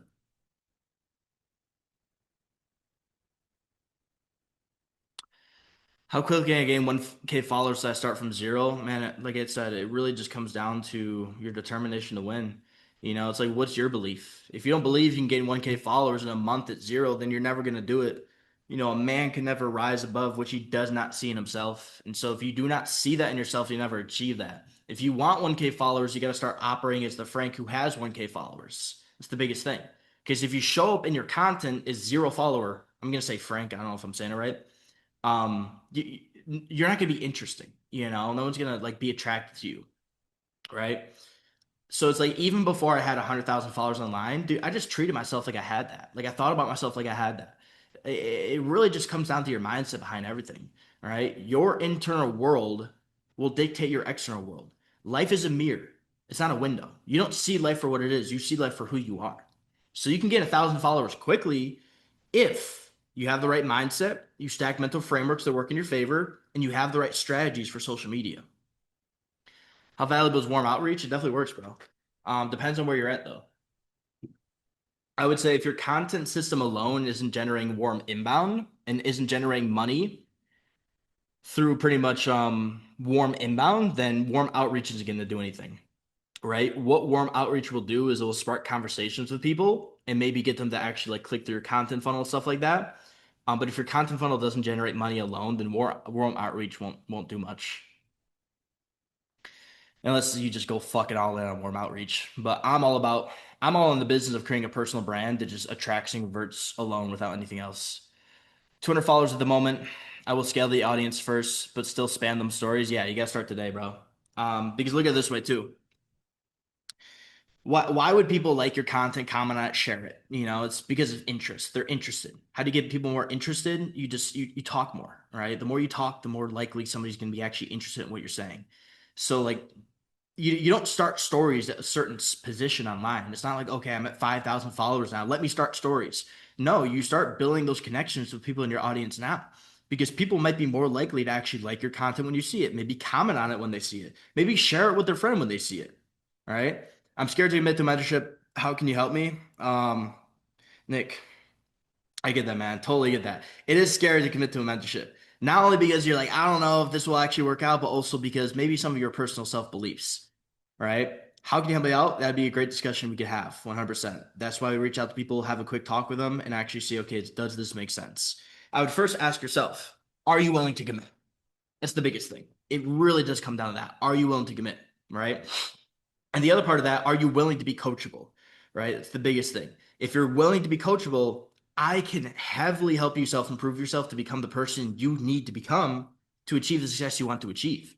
Like I said, I think the who is more important than the how, right? I think the who is so important, right? I remember some of the, even Ari said this, some of the most transformational things I've done with Ari have just been those like phone calls for an hour we've had talking about his mindset.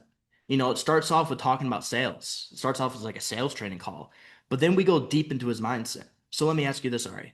You know, why did you start hesitating when you dropped the price? And then he goes deep into his level of psychology. And then from there, we're truly able to shift the psychology to get him thinking in the right way. Right. So we may have to do a lot of work, but if that's what we got to do, we fucking got to do it. I have 12K followers, but most of them are not into fitness. Should I restart my account or just going? No, you shouldn't restart your account, I don't think. You know, I would say let's have a conversation about that, Paul. I think you filled out the type form, I'm not sure, but fill out the type form so I can actually check out your account and see what's going on. But transitioning an audience, I've done that before. So I gained 130,000 followers just off like flexing my physique. And as soon as I wanted to start making content that actually was like coaching content, it was a bit hard at first. Like nobody was liking it, nobody was getting interested in it.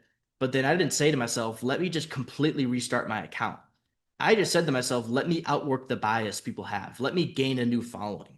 You know, I think it'd be much better for you just like keep the current account you have and just do what you got to fucking do to make it happen. It's the biggest thing. You know, a lot of times we run into these little roadblocks that we think are fucking massive. They're not.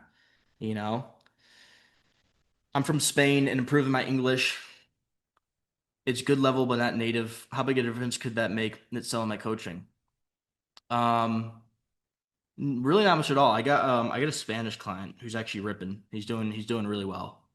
His name is Yanil. Yanil's doing really well. He's doing like 8K a month over in Puerto Rico. So it doesn't matter really what language you speak, where you are. If you want to make more money, we got it. How did you learn the external world mirrors put her the outer world? Who you learned spiritually from?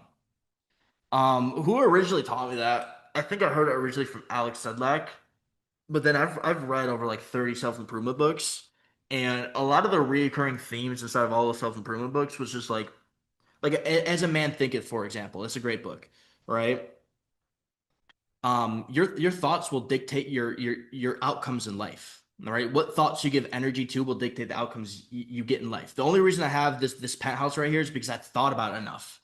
I gave it enough thought energy, and so I was able to materialize something that I wanted by giving it enough thought energy, right?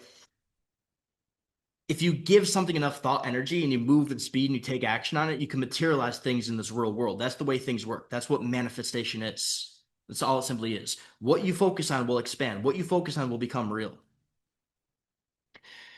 Difference between your mentorship and John Marks. Also, do you have payment plans? Yes, you got payment plans. Difference.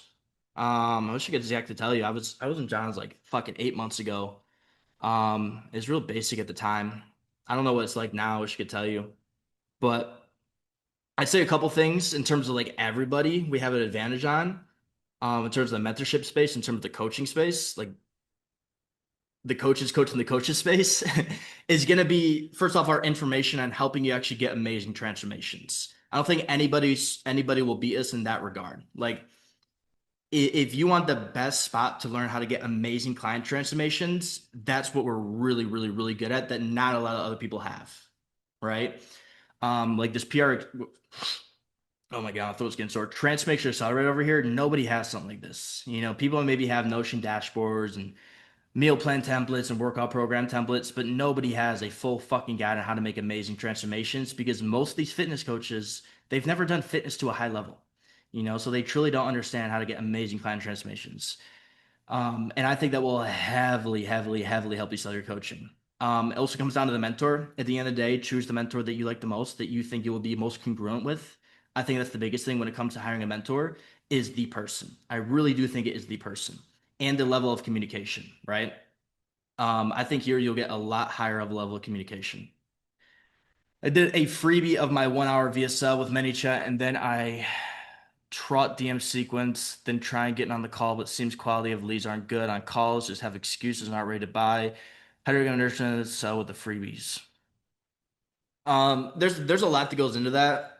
Couple things I'm thinking about, Gooey, is first off, look at the level of problems you are talking about inside of your audience. If you are attracting low quality leads, typically to me that means just like unmature people. All right, you want to attract mature people. I don't ever think about demographic of my clients. I think about the maturity level of my clients because I've signed on 18-year-olds who just maybe pay 5K in full, but I've also spoken to 27-year-olds who have $50 in the bank account. So demographic doesn't matter. Maturity level matters. So how do you attract more mature clients? You become more mature with your content. You talk about higher level problems, higher level desires.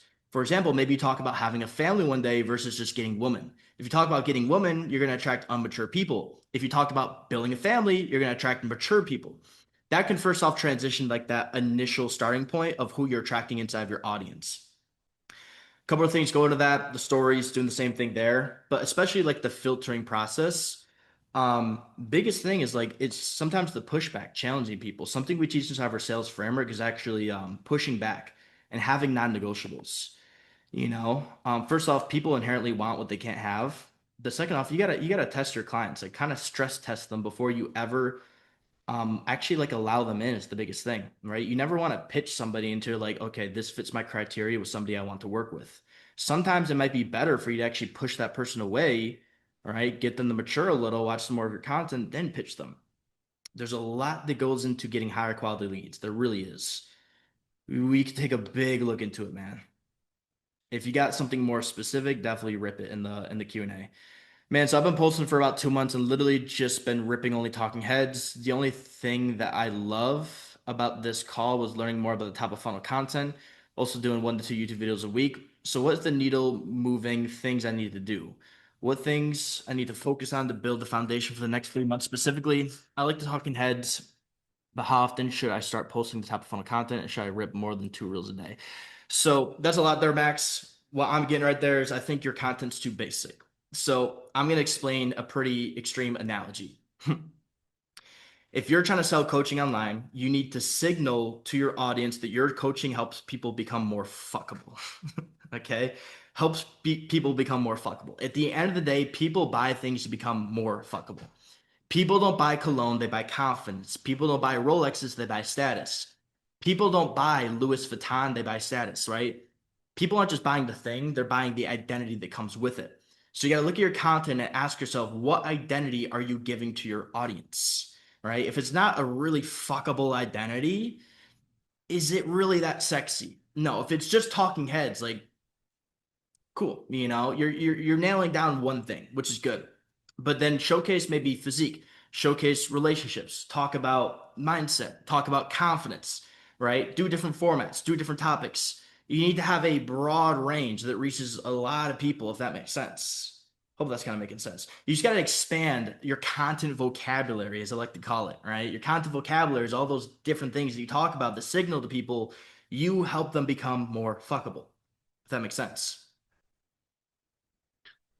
So one thing I did to increase my content vocabulary is I went from just posting like flexing content to talking about, okay, how getting in shape built my confidence, how it helped me out with relationships, um, how it helped me become more successful, if that makes sense. Yeah, we can do that in a moment, Coach. Coach Kai, I got you. Coach Kai, drop your Instagram and I'll go look at it. So what actually makes them want to get on a call and you close them? There's not a lot of context to that, Vaughn. So, I mean, to break it down, what gets people to actually want to take action and actually get closed? It's sales is fulfilling enough trust and belief. That's what it is, right? Fulfilling enough trust and belief. That's what makes a sale. So, let's talk about fulfilling enough belief. You got to figure out what transformation you're providing to people, right? Identify that. And you got to understand exactly how that coaching you're providing helps people bridge the gap between A and B. A is going to be struggles, pain points where they're at. B is the desires where they want to go in life. Understand those two things. Where are people at? Where do they want to go? How does my coaching bridge the gap between that? And then fulfill that belief through your content. Fulfill that belief through the sales call. Help them understand exactly how you make them a transformation. Make sure they want it too. Make sure they're like, yeah, I fucking want to make this transformation. Once they understand the transformation that is occurring and they want to make that transformation, then you just have to fulfill enough trust inside of them as well, right? Getting them to pretty much like you enough. It's a whole different aspect. I just need more context to that. I hit the type form. Can I dip now? Yeah, bald. Peace out. Thanks for coming.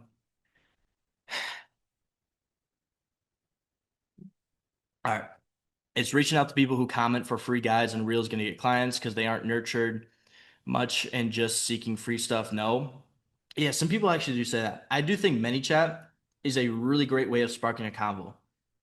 It's all about generating conversations and just talking to people. It's like it's building a rapport.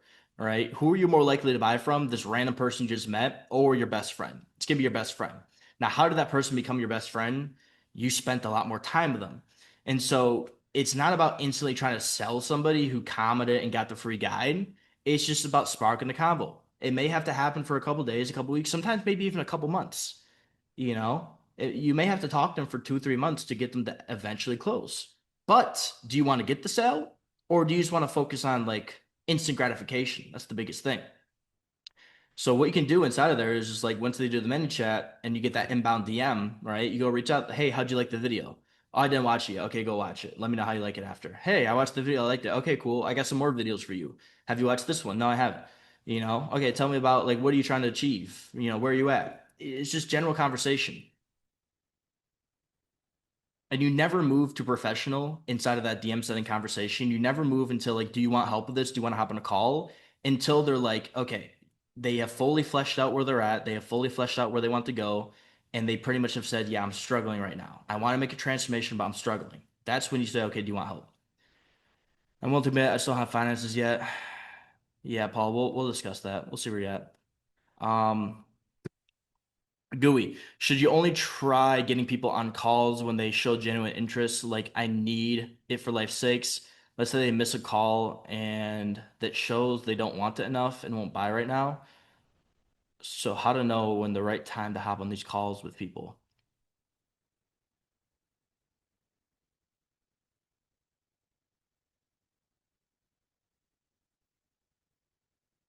Yeah, there's a little bit of emotion to it.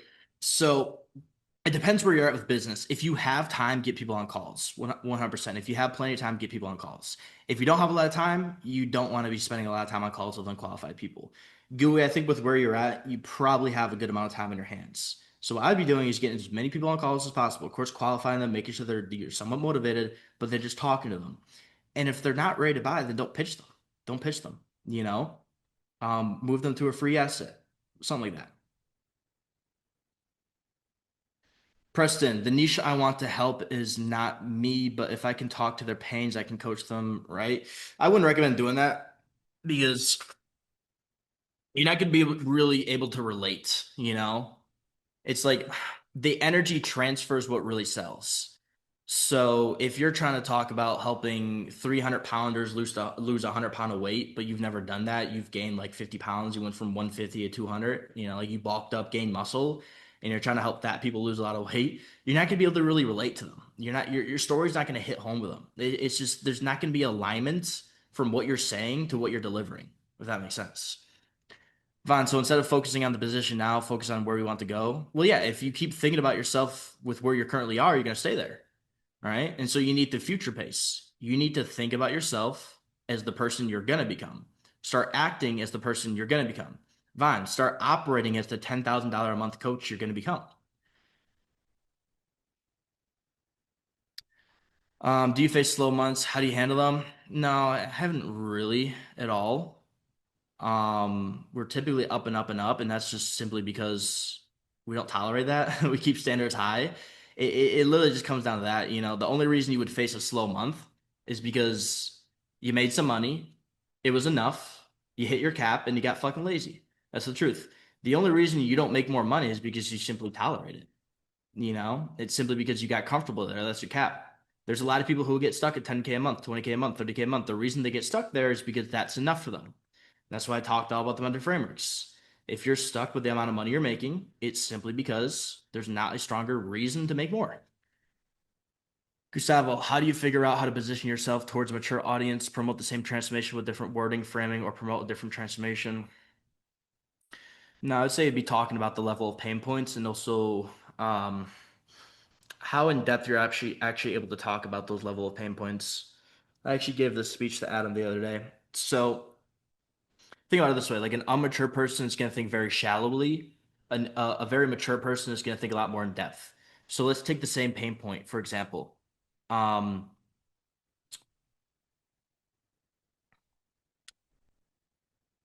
let's see.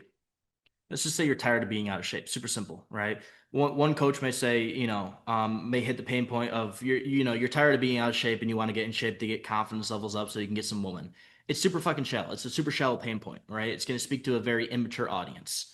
If you want to speak to a more mature audience, right, then I would add a lot more context to that pain point. Really, really, really hit home. So like, man, how did I give that example the other day to Adam?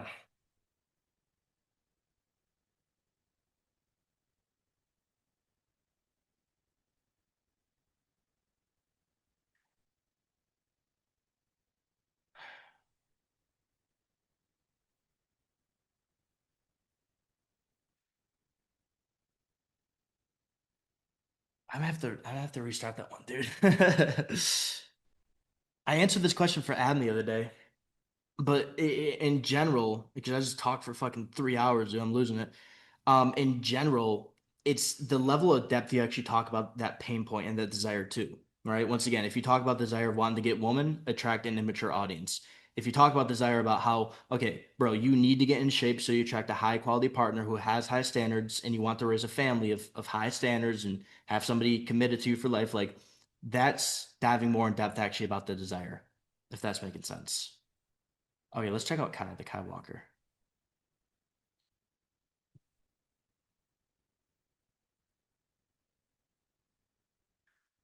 All right, Kai. So you say you're not making money over here. Mm,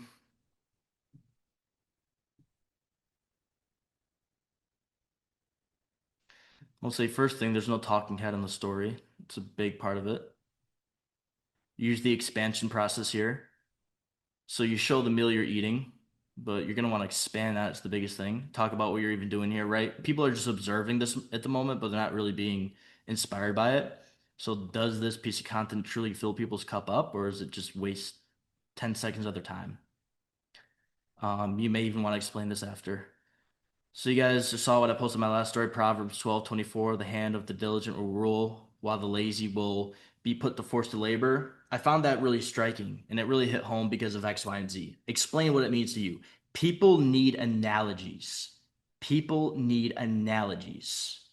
That is so important. So give analogies. Six pack and pancakes. Right? Okay, cool. Now you're just pissing people off because like, okay, cool, this guy has six pack and he's eating pancakes. Why can't I have a six pack and eat pancakes? You got to help people out. You got to provide the value. All right. Um, Never rage bait without depth. This is a little bit of rage baiting. All right. Eating pancakes while showing your six pack abs. Add depth to it. If you guys want to know exactly how you can still enjoy your favorite foods while getting leaner and having a six pack of abs, here's what you need to understand. Right? If you track your macros all week and you stay in a calorie deficit for 6 days straight, you can enjoy your favorite foods every single Saturday. You can eat as much as you want. Let's check out this bio. This is a little bit on the story flow. Oh, yeah, VSL, sick. The blueprint I use to go from rock bottom to helping others become the best version of themselves. Guys, Let's see.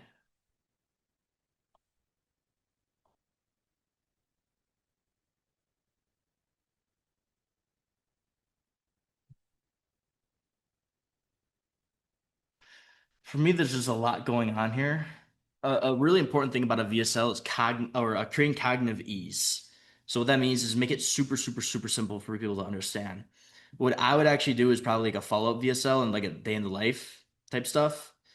So this can be like the in-depth breakdown. This may hit somebody who really likes that breakdown, but then there may be people who are a little bit more of a different learner and understand things differently.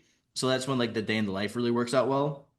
So all the information you gave here, if you could showcase that in the day in the life, like what you do in your morning routine, what you do with your fitness and nutrition, like actually showcasing in real time and talking about it, maybe giving a real talk about relationships, it may actually better engagement of people fully watching it and actually like picking up what you're putting down. So there's a couple things. This is raising interest and consumption levels of what you're giving. Because right here, there's a lot of value here, but I'm not sure how many people actually had the interest levels to fully watch this through, if that makes sense, and fully get it. One thing I'd also do is I would change your Calendly down here from a Calendly to a type form. A lot more people are probably going to apply with the type form than a Calendly.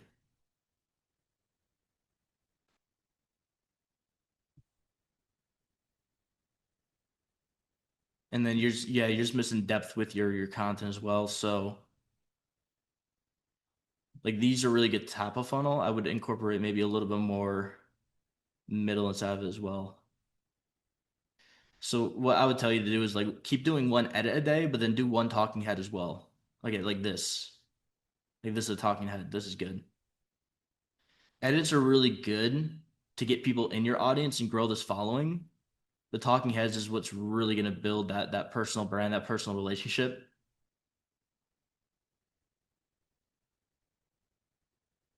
And you don't need to be doing all these edits, especially with like fitness coaching. You gotta get people to see you in the frame. Let me if you got more questions about that.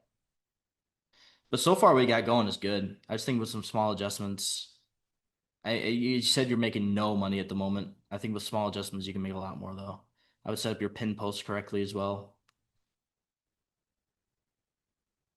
Create better VSLs for right in here.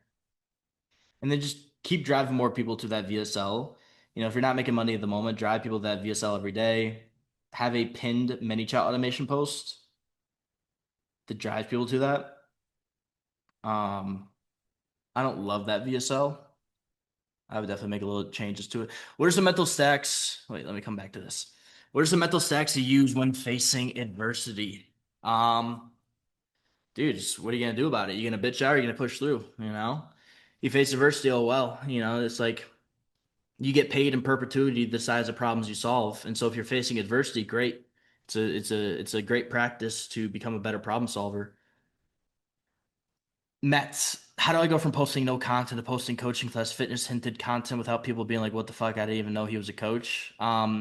You clearly didn't watch the video I uploaded the other day, which was part two of the whole, kind of pre-framing to get on this. You missed it, but right over here, I talk about it. You might be able to see it.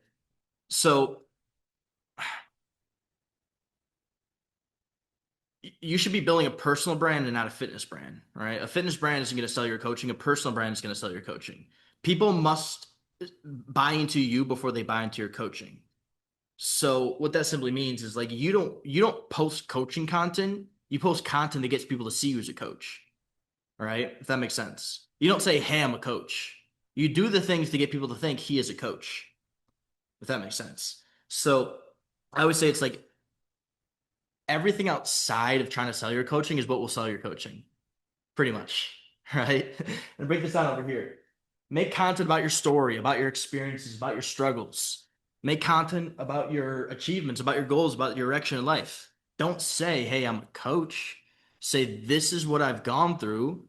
This is where I'm at. This is what like I have gone from struggle. I have gone to goal or achievement. Here's how I did it." Right? So people have seen that you've struggled and have seen that you've achieved something. That's what gets people to see you as a coach, if that makes sense. Um, but no matter how much you try to tell people you're a coach, they're never going to believe it until you actually say something that shifts their thoughts and beliefs. Why is it that I have some sales calls where they go perfect? They say, yeah, if I had someone on my side, a plan would help to achieve goals. But when they price drop, they completely switch the script saying, no, I can do alone. I want to progress slow. Those are just objections, man. That's the biggest thing. Those are simply just objections, bro. That's all that simply is. So I would simply just review your sales calls and actually just listen to them yourselves and go through it and ask yourself what unanswered questions did that person have and how can you answer them before the call? Right? If you get objections, all you simply have to do is understand that objection. Why did that happen? All right? And then answer that question before the call. Or simply just use your content as um a way to get people thinking right. So I call it motivational marketing. To get somebody to like buy your coaching, it's not about the demographic, it's about getting them to think correctly. So you have to get a couple winning clients, like kind of understand, okay, well, what's a successful process? Like, what do my good clients look like? Right? Where's their mindset at? How are they thinking? And then get everyone else in your audience to be thinking that way, because once they start thinking that way, they'll take the similar action that your successful clients did. If that makes sense. Right? That's what it really takes to identify your ideal client profile is like, what do they look like? How do they think? How do they talk to themselves, etc. And start using your content in a way to start shifting your audience that hasn't bought yet to start thinking like your buyers. I post more of motivational self-improvement videos. Is that good or not really? I mean, that's a super shallow question, Paul. I post more of motivational self-improvement videos. You gotta restate that, man. How do you drive people to the VSL? There's a couple ways. Link in bio, link it in your stories all the time, especially if it's low on views. Like if people really aren't just clicking it through your bio, you got to push it more through your stories and give people a reason why. You know, if you're going to tell people to go watch a 20, 30-minute video, why should I watch it? That's the biggest thing. The why is so important. Education is nothing without why. Why should I watch this? Right? The pre-framing inside of the VSL is also super important. Um, so a lot of that goes in content. It can go in DMs. It can go especially on stories. So if you just upload the VSL on your stories, just like, hey, go watch this full guide, no one's probably going to click on it. But if you can like identity call them, say, look, if you're a man who's been struggling to lose that last little bit of belly fat and you've tried everything, and for the past 6 months, you've been showing up at the gym, staying consistent, but you still look the same, I made this complete free guide that will help you find a big press that plateau and start losing that belly fat within the next 7 days. Here's the link to it. Go watch it. That really makes somebody feel heard and makes it feel like the solution you were presenting is actually for them. Paul, I started about 2 years ago and got millions of views, and I grew a lot now. I still get over 1,000 views, even though my content is way better quality. Paul, drop your IG. Let me check it out. Let me see what's going on here.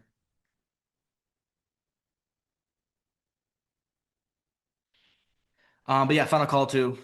I don't know where Andrew's at, man, but he might come through. We'll see. Final call. There's a lot more people come through in the meantime. Brody, Paul, man, we got a lot of action takers.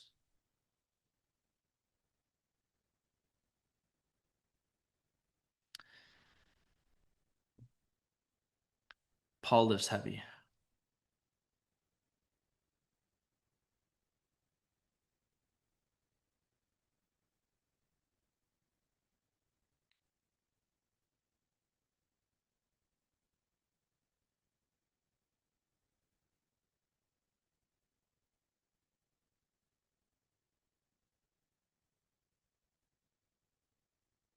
Hmm. Want to look at your old content. That's what I first want to look at. You said you got millions of views in the past.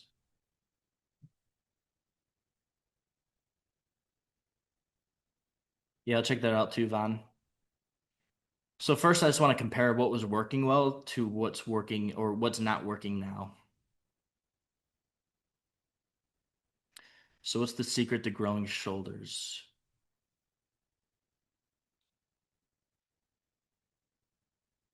I don't know where the millions of views are, G.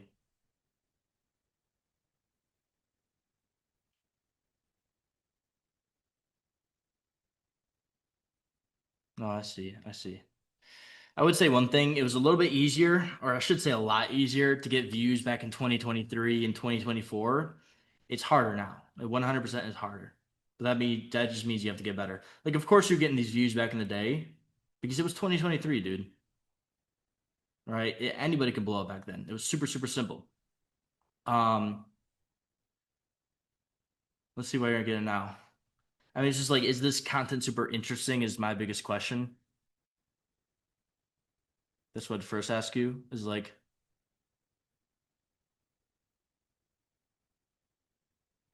for yourself, is this actually interesting? Because to me, this is personally boring. Like this one's all right, and I got over 1,000 views. Oh, Or just to love it, you have to do what you hate over and over and over. Like, what? There is no secret to it. It's just compound consistency. The more you run, the better you will become. Running doesn't make sense. It's more just to love it. You have to do what you hate over and over and over.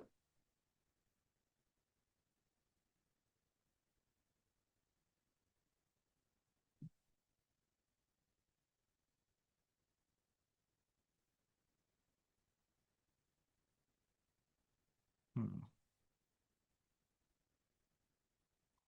Give me 1 second, boys. I want to look at your consistency of this post as well. Okay, 3 hours ago, 1 day ago, 1 day ago. Okay, you're posting pretty consistently.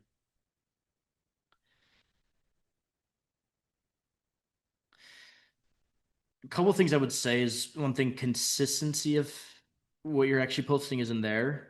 It all looks really, really, really different. And so your audience just really isn't engaged. And that's what I'm simply noticing is your audience just isn't engaged because you don't really have a content strategy. It's more like we're kind of just throwing shit at the wall to see what works. And if we continue just throwing shit at the wall to see what works, we'll never get anywheres. We have to just like pick a strategy and stick to it and get good. And it's like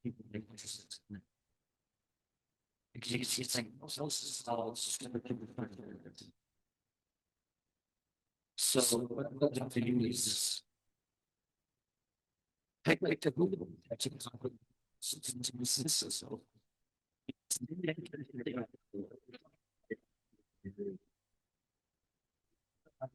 and tomorrow we show up these consistent pillars. It's the audience. So if you actually go through pretty much summarize those videos of like really pillars. Consistent transformation, this consistency videos. This has a story. Talks about every release of the screen. It's very consistent on the links.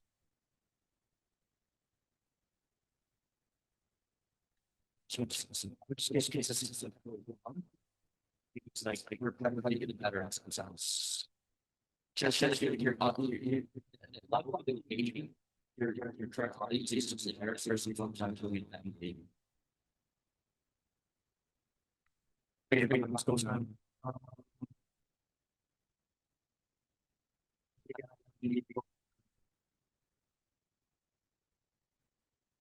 Today, this is on the live.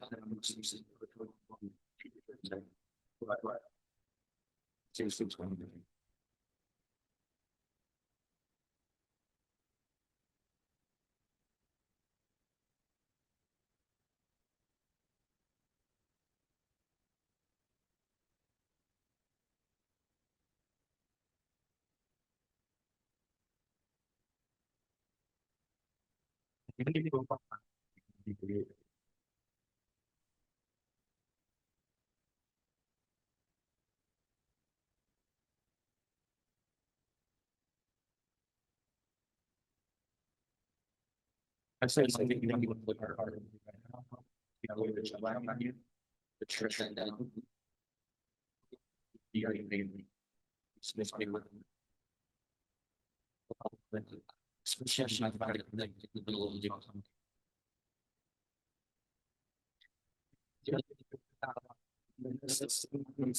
at 9 months.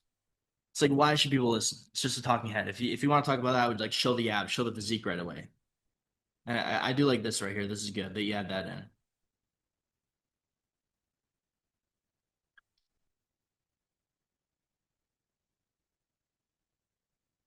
And this looks like you're reading off a teleprompter.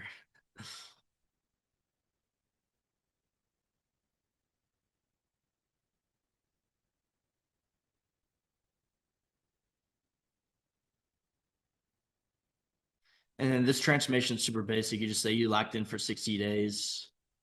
But I would add a little bit more to the transformation, really make it hit home a little bit better. Like this is one of my best transformation reels. Everyone sees the 215-pound jack shredded confident version of me, but no one saw. And then I really go through the struggles and paint them in depth. If that makes sense. Boom, there. So that's why this transformation did so well.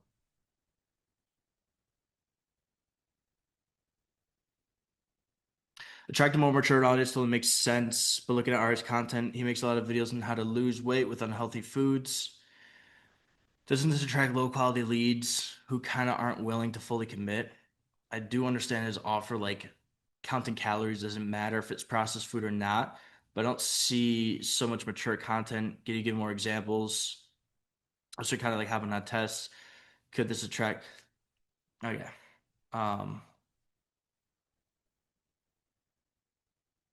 Let's pull you up, Gooby.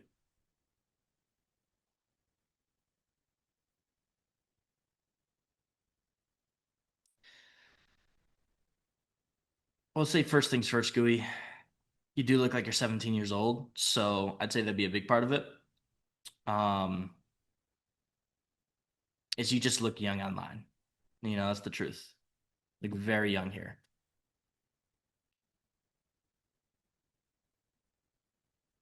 Ari looks a bit older. right? And then his stories is really what does it.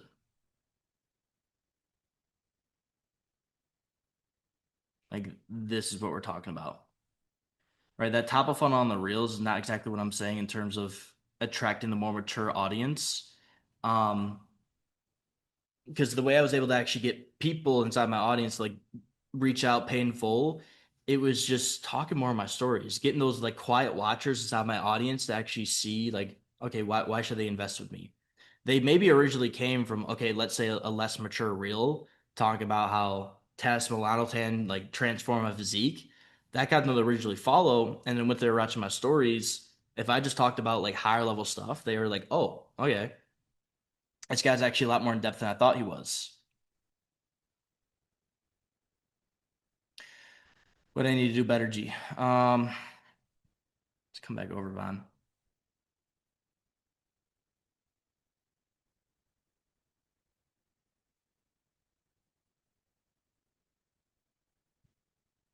So for things first, you got 54 posts.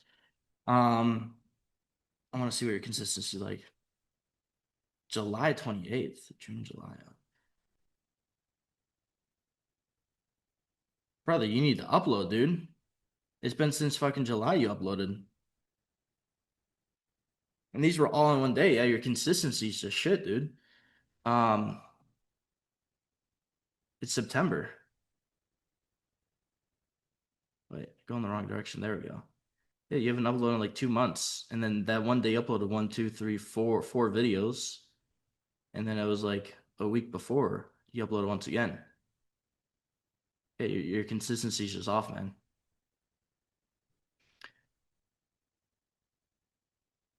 Should I focus on creating high quality edits or more consistent? Um, no, Paul. Ideas are the most important thing. So let me come back to that. You can put an amazing edit on a shitty idea. It's not going to go anywheres. The idea is absolutely everything.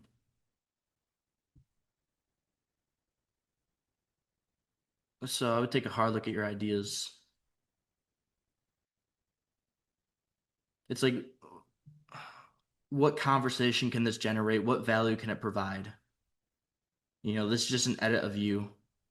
It's like personal content masturbation, bro.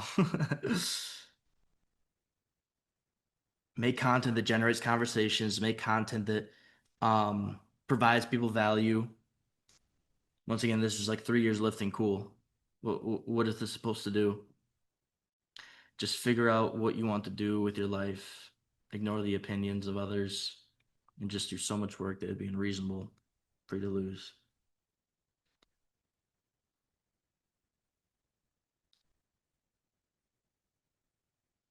It's also like, how much are you actually innovating the content space, right?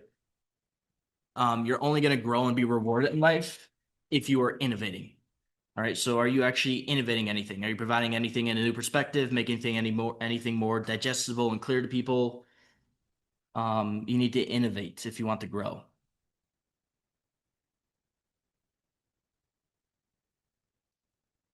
Got you. Hit the content strategy through the page. Do I need a set pillar for me? Vine, you can talk about whatever you want to talk about. At the moment, you just need consistency, G. That's all you need. Your consistency's not there. You need to get that down first. You need to upload every single day. Not just like 5 videos once a week out of the month. It's like you haven't posted in 2 months and you're over here asking why I haven't gotten results. Have you truly put in the amount of work you need to put in to get results? Is my question.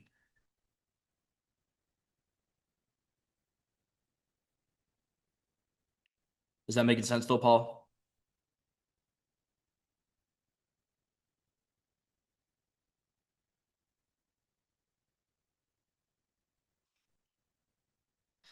Biggest thing too is make content for other people, not for yourself. Like to me, this kind of looks like it's content for yourself.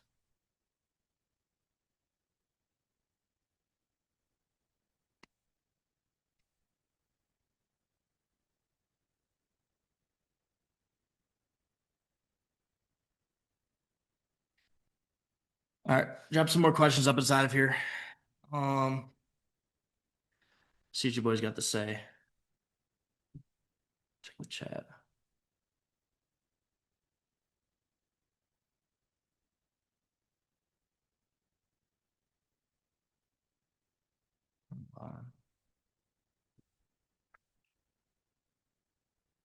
All right, Milan, what's your question over here? I need a question to work off of.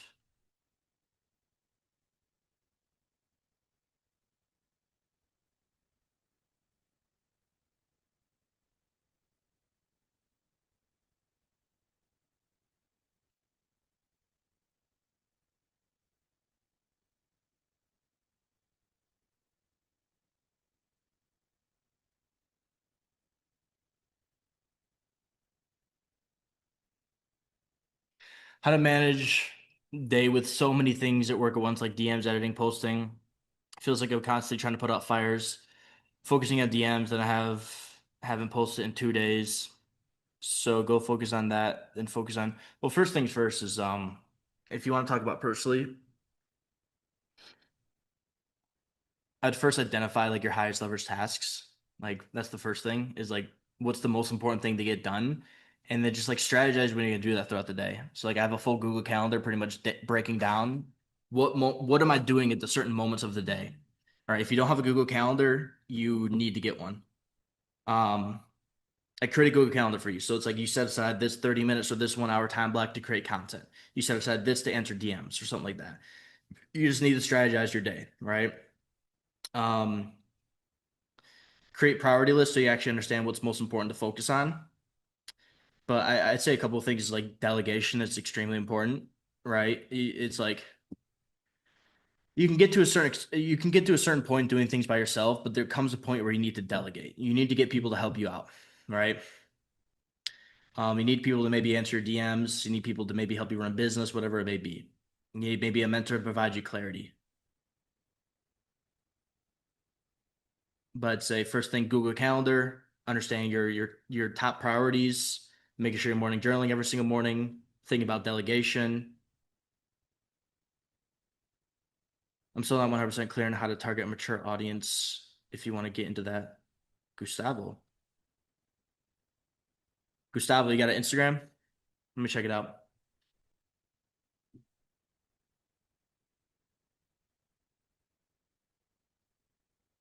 I like to check out where you're at before I just give straight advice.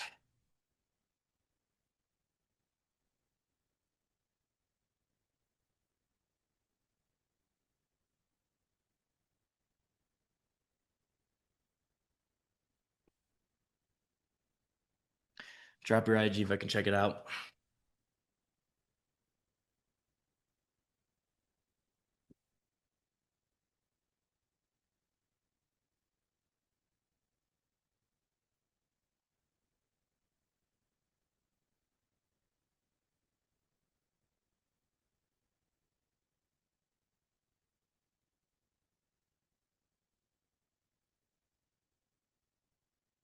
There we go.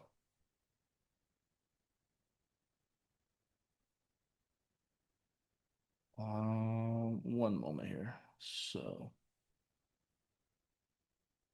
there we go.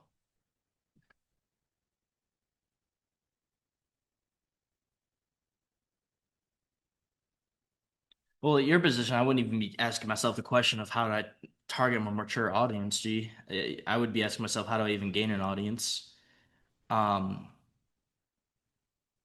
Sometimes, yeah, you got to focus on the questions you're asking yourself at the moment. Like asking yourself how to target a more mature audience is not the best question to ask yourself. You have 235 followers, so your main focus right now should be how do I get attention, right? You got to get attention first. Ask yourself how do you attract a more mature audience comes later down the road when you have such a massive audience that you need to start filtering through them. But you don't have a current audience at the moment, so that's not the best question to ask yourself. Um, Now let's see here. If the question is how do I grow? Let's look through that. So you actually have uploaded a lot of content, which is good. I would simply go through. It looks like you have two videos that have passed the threshold of 1,000 views. This one has gotten 2,000 views. This one has gotten about 1,500 views. All right. I would take a look at those videos, ask myself, what did I do differently? What was the topic? What was the format? And I would do more of that. because a lot of your videos right now are stuck below 500 views. Okay, this one got 1,000. So then you just repeat more successful actions to build up your audience. It's the biggest thing. And then another thing too is I would take a look at what's the competition doing. You're trying to talk about testosterone, so I would go, okay, Diego Fit over here. He has gone viral for talking about testosterone, stuff like that, right? What is he doing differently that's getting him more views, more attention than you are? And I would take a look at his content. What are the formats? He's uploading these formats. What topics is he talking about? And by doing so, you can get better content ideation. Oh, we got another Instagram. Haven't made content in a while. It's a bit all over the place. When you look at the profile, what's your first thought? Let's see. I think we got Andrew here, boys. He'll be here in a minute. Okay. First thought is just boring at the moment. It looks very recreational. Your content profile just looks recreational, like you're just uploading as a gym bro. And you got to move a little bit more into and just being an influence. That's the biggest thing. This is recreational, it's not influence. We're not providing value, we're not generating conversations. That's what an influencer would do. That's my first thought is like when I look at you, I think you got the potential. You're jacked, you look good. I think already what you've been posting, you could do great with content. You just need a better understanding of content and a good strategy to post in and just like more consistency. Because once again, that was July 14th.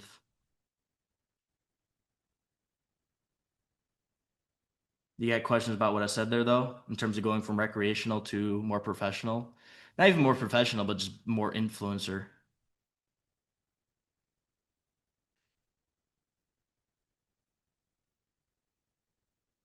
Look at your big dog in the house. Let's see. You guys want to talk to Andrew for a little? We got in the chat, man. Want to pop up a chair? Yeah. It's been a while. We've been Q&Ing for like 45, so It's your number one course seller right here. we got, I think, 22 up inside of here. If you guys got questions for Andrew now, drop them. If you have ideas how to implement AI tech in the coaching business, like AI apps for clients, I don't know. Yeah, dude, I think that's a question, once again, I wouldn't be asking myself at the moment. You just gotta focus. Okay, like what's the best thing you can accomplish at the moment, Gooey? You build a bigger following, build a bigger influence. Just focus on that. Don't even worry about anything else. When you spread your attention too thin, it's not good. It's good advice right there, bro. What were your pillars you focused on, Andrew, and how many times did you post on these topics? You remember that first call about content? We only had like one call about content. Oh, yeah, the rinse and repeat method. Yeah. Well, I mean, like, what he means pillars, like angles that I took. Yeah, I mean, it was super simple. I just looked through his profile and I saw, okay, these are some things that went viral. We're going to do more of that. Yeah. You know, I just helped him identify content market fit. I said, do more. And he's like, okay. So when I worked with Ryan, I already had a bunch of content that was proven to work. So if you already have content posted up and you notice a pattern, it's called pattern recognition. If you notice a pattern, some of the content's performing better than others, then why reinvent the wheel and try to make new content? Just double down on what works. And that's what me and Ryan did. It's called the rinse and repeat method. Don't reinvent the wheel Yeah, at the end of the day. that's the biggest thing. And don't feel like you're being redundant, because at the end of the day, half of your audience still doesn't see the shit that you post. And a lot of the times your audience need to be reminded more than they need to be taught. Shout out Alex Ramosi. Mm-hmm. Straight up. And if you, like, take a look, pay attention to the little subtleties as well. You know, there's little things you could recognize inside your content and be like, okay, I can do more of that. Yep. Once the flow of the new audience came in, what did you do daily to switch their mindset and convert them? What That's did a you good do? question. Damn, so he's been watching me, whoever this is. Once the flood of the new audience came in, what do you do daily to switch? Oh, easy money, bro. I woke up at 4 o'clock in the morning every single day and did push-ups on my balcony. Yeah. I was getting after it. You don't have to, if you don't have a balcony, it's the concept. I was getting after it. I was making people feel inferior to me. I was making people feel like, damn, what is causing him to have so much drive and tenacity to wake up every single morning at 4 o'clock in the morning and getting up and doing his routine? And I was reading the Bible and I was working on my self-improvement. Literally a fraction of that was related to the gym. It's all about personally developing yourself. So you don't have to go on the balcony and do push-ups, but if you're personally developing yourself and you're recording it and documenting it, people are going to ask like, how is he doing this? Like, what's driving him to do that? And at the end of the day, your success will never exceed your personal development. So that's just an effect of my personal development, honestly, bro. Like people want to join on that. People love momentum.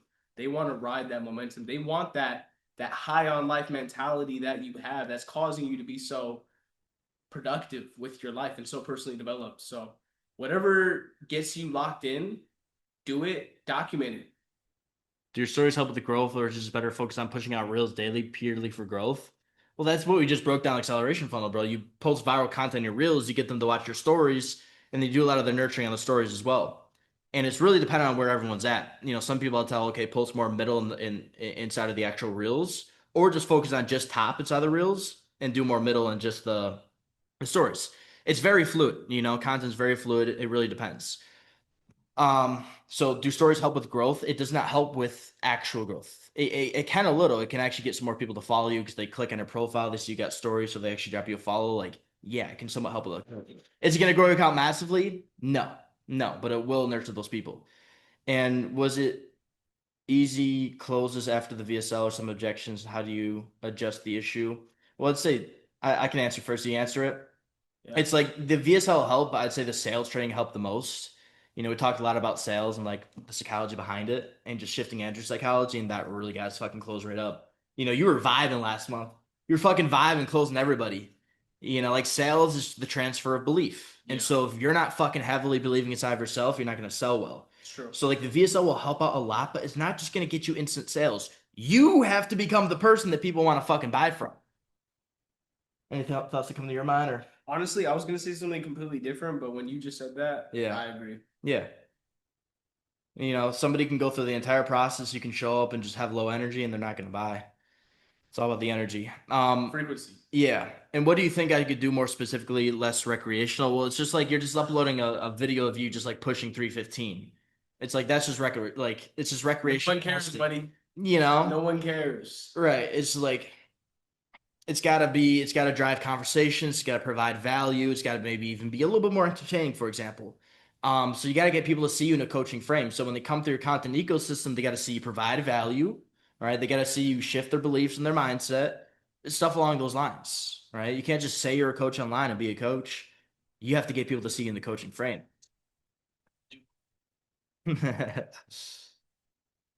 Just like, and that's why I said, go create a hit list of creators. Go look at 5 people who are crushing it. Take a look at their content, and then take a look at yours, and you'll instantly see the difference between yours and them. What were the main conversations you were driving, and what comments were you generating that allows you to make more variety of that content? Does that make sense to you? Nah, it doesn't really make sense. What were the main conversations you were driving, and what comments were you generating that allows you to make more variety of that content? The last part is mixed. So like, what are you doing to generate conversations? I think is what you're saying, Von. You just gotta pay a little attention to why people comment. You made this one video, somebody commented, "You shouldn't do tests in your 20s," you know, or "That's not the right opinion about women," Be or controversial. yeah, or just something about fitness. Trying to think of something that Ari maybe does. I know he made this one video on this like fat woman. They got like 150 comments or something. It's just it split the masses pretty much. You just got to from your content with conversations. We got to take a look at what you're talking about that generates conversations and do more of that. Dive more into it. That's the biggest thing. When I started talking about tests generate more conversations, I said, okay, I'm going to be more open and talk more about tests because it will create more convos. Do you know what content gets you the most conversations? Probably like love handle content. Yeah. It's just paying attention to what gets conversations, doing more of a G. Recognition. It's really hard to say, okay, I'm gonna post this and get combos until like you know that. Gotcha. And from those haters, are you weeding them out or turning them into buyers? I mean, you kind of just answer your own question there. By splitting the masses into those conversations, you get diehard fans and you get the haters. You know? Brendan, I like to hear that. That's good. I like to hear that, Brendan. Good. Yeah, you're not trying to get the haters to buy from you, bro. You're trying to be controversial so you get the people who really back you up and they're like, I fucking like this guy. Take a look at what Andrew Tate did, for example. He was so controversial. Yeah, he had the haters, but then he had the diehard fans. You'll never have diehard fans if you don't have haters. The fact that some of y'all are scared to have people saying shit about you is the fact that you're broke.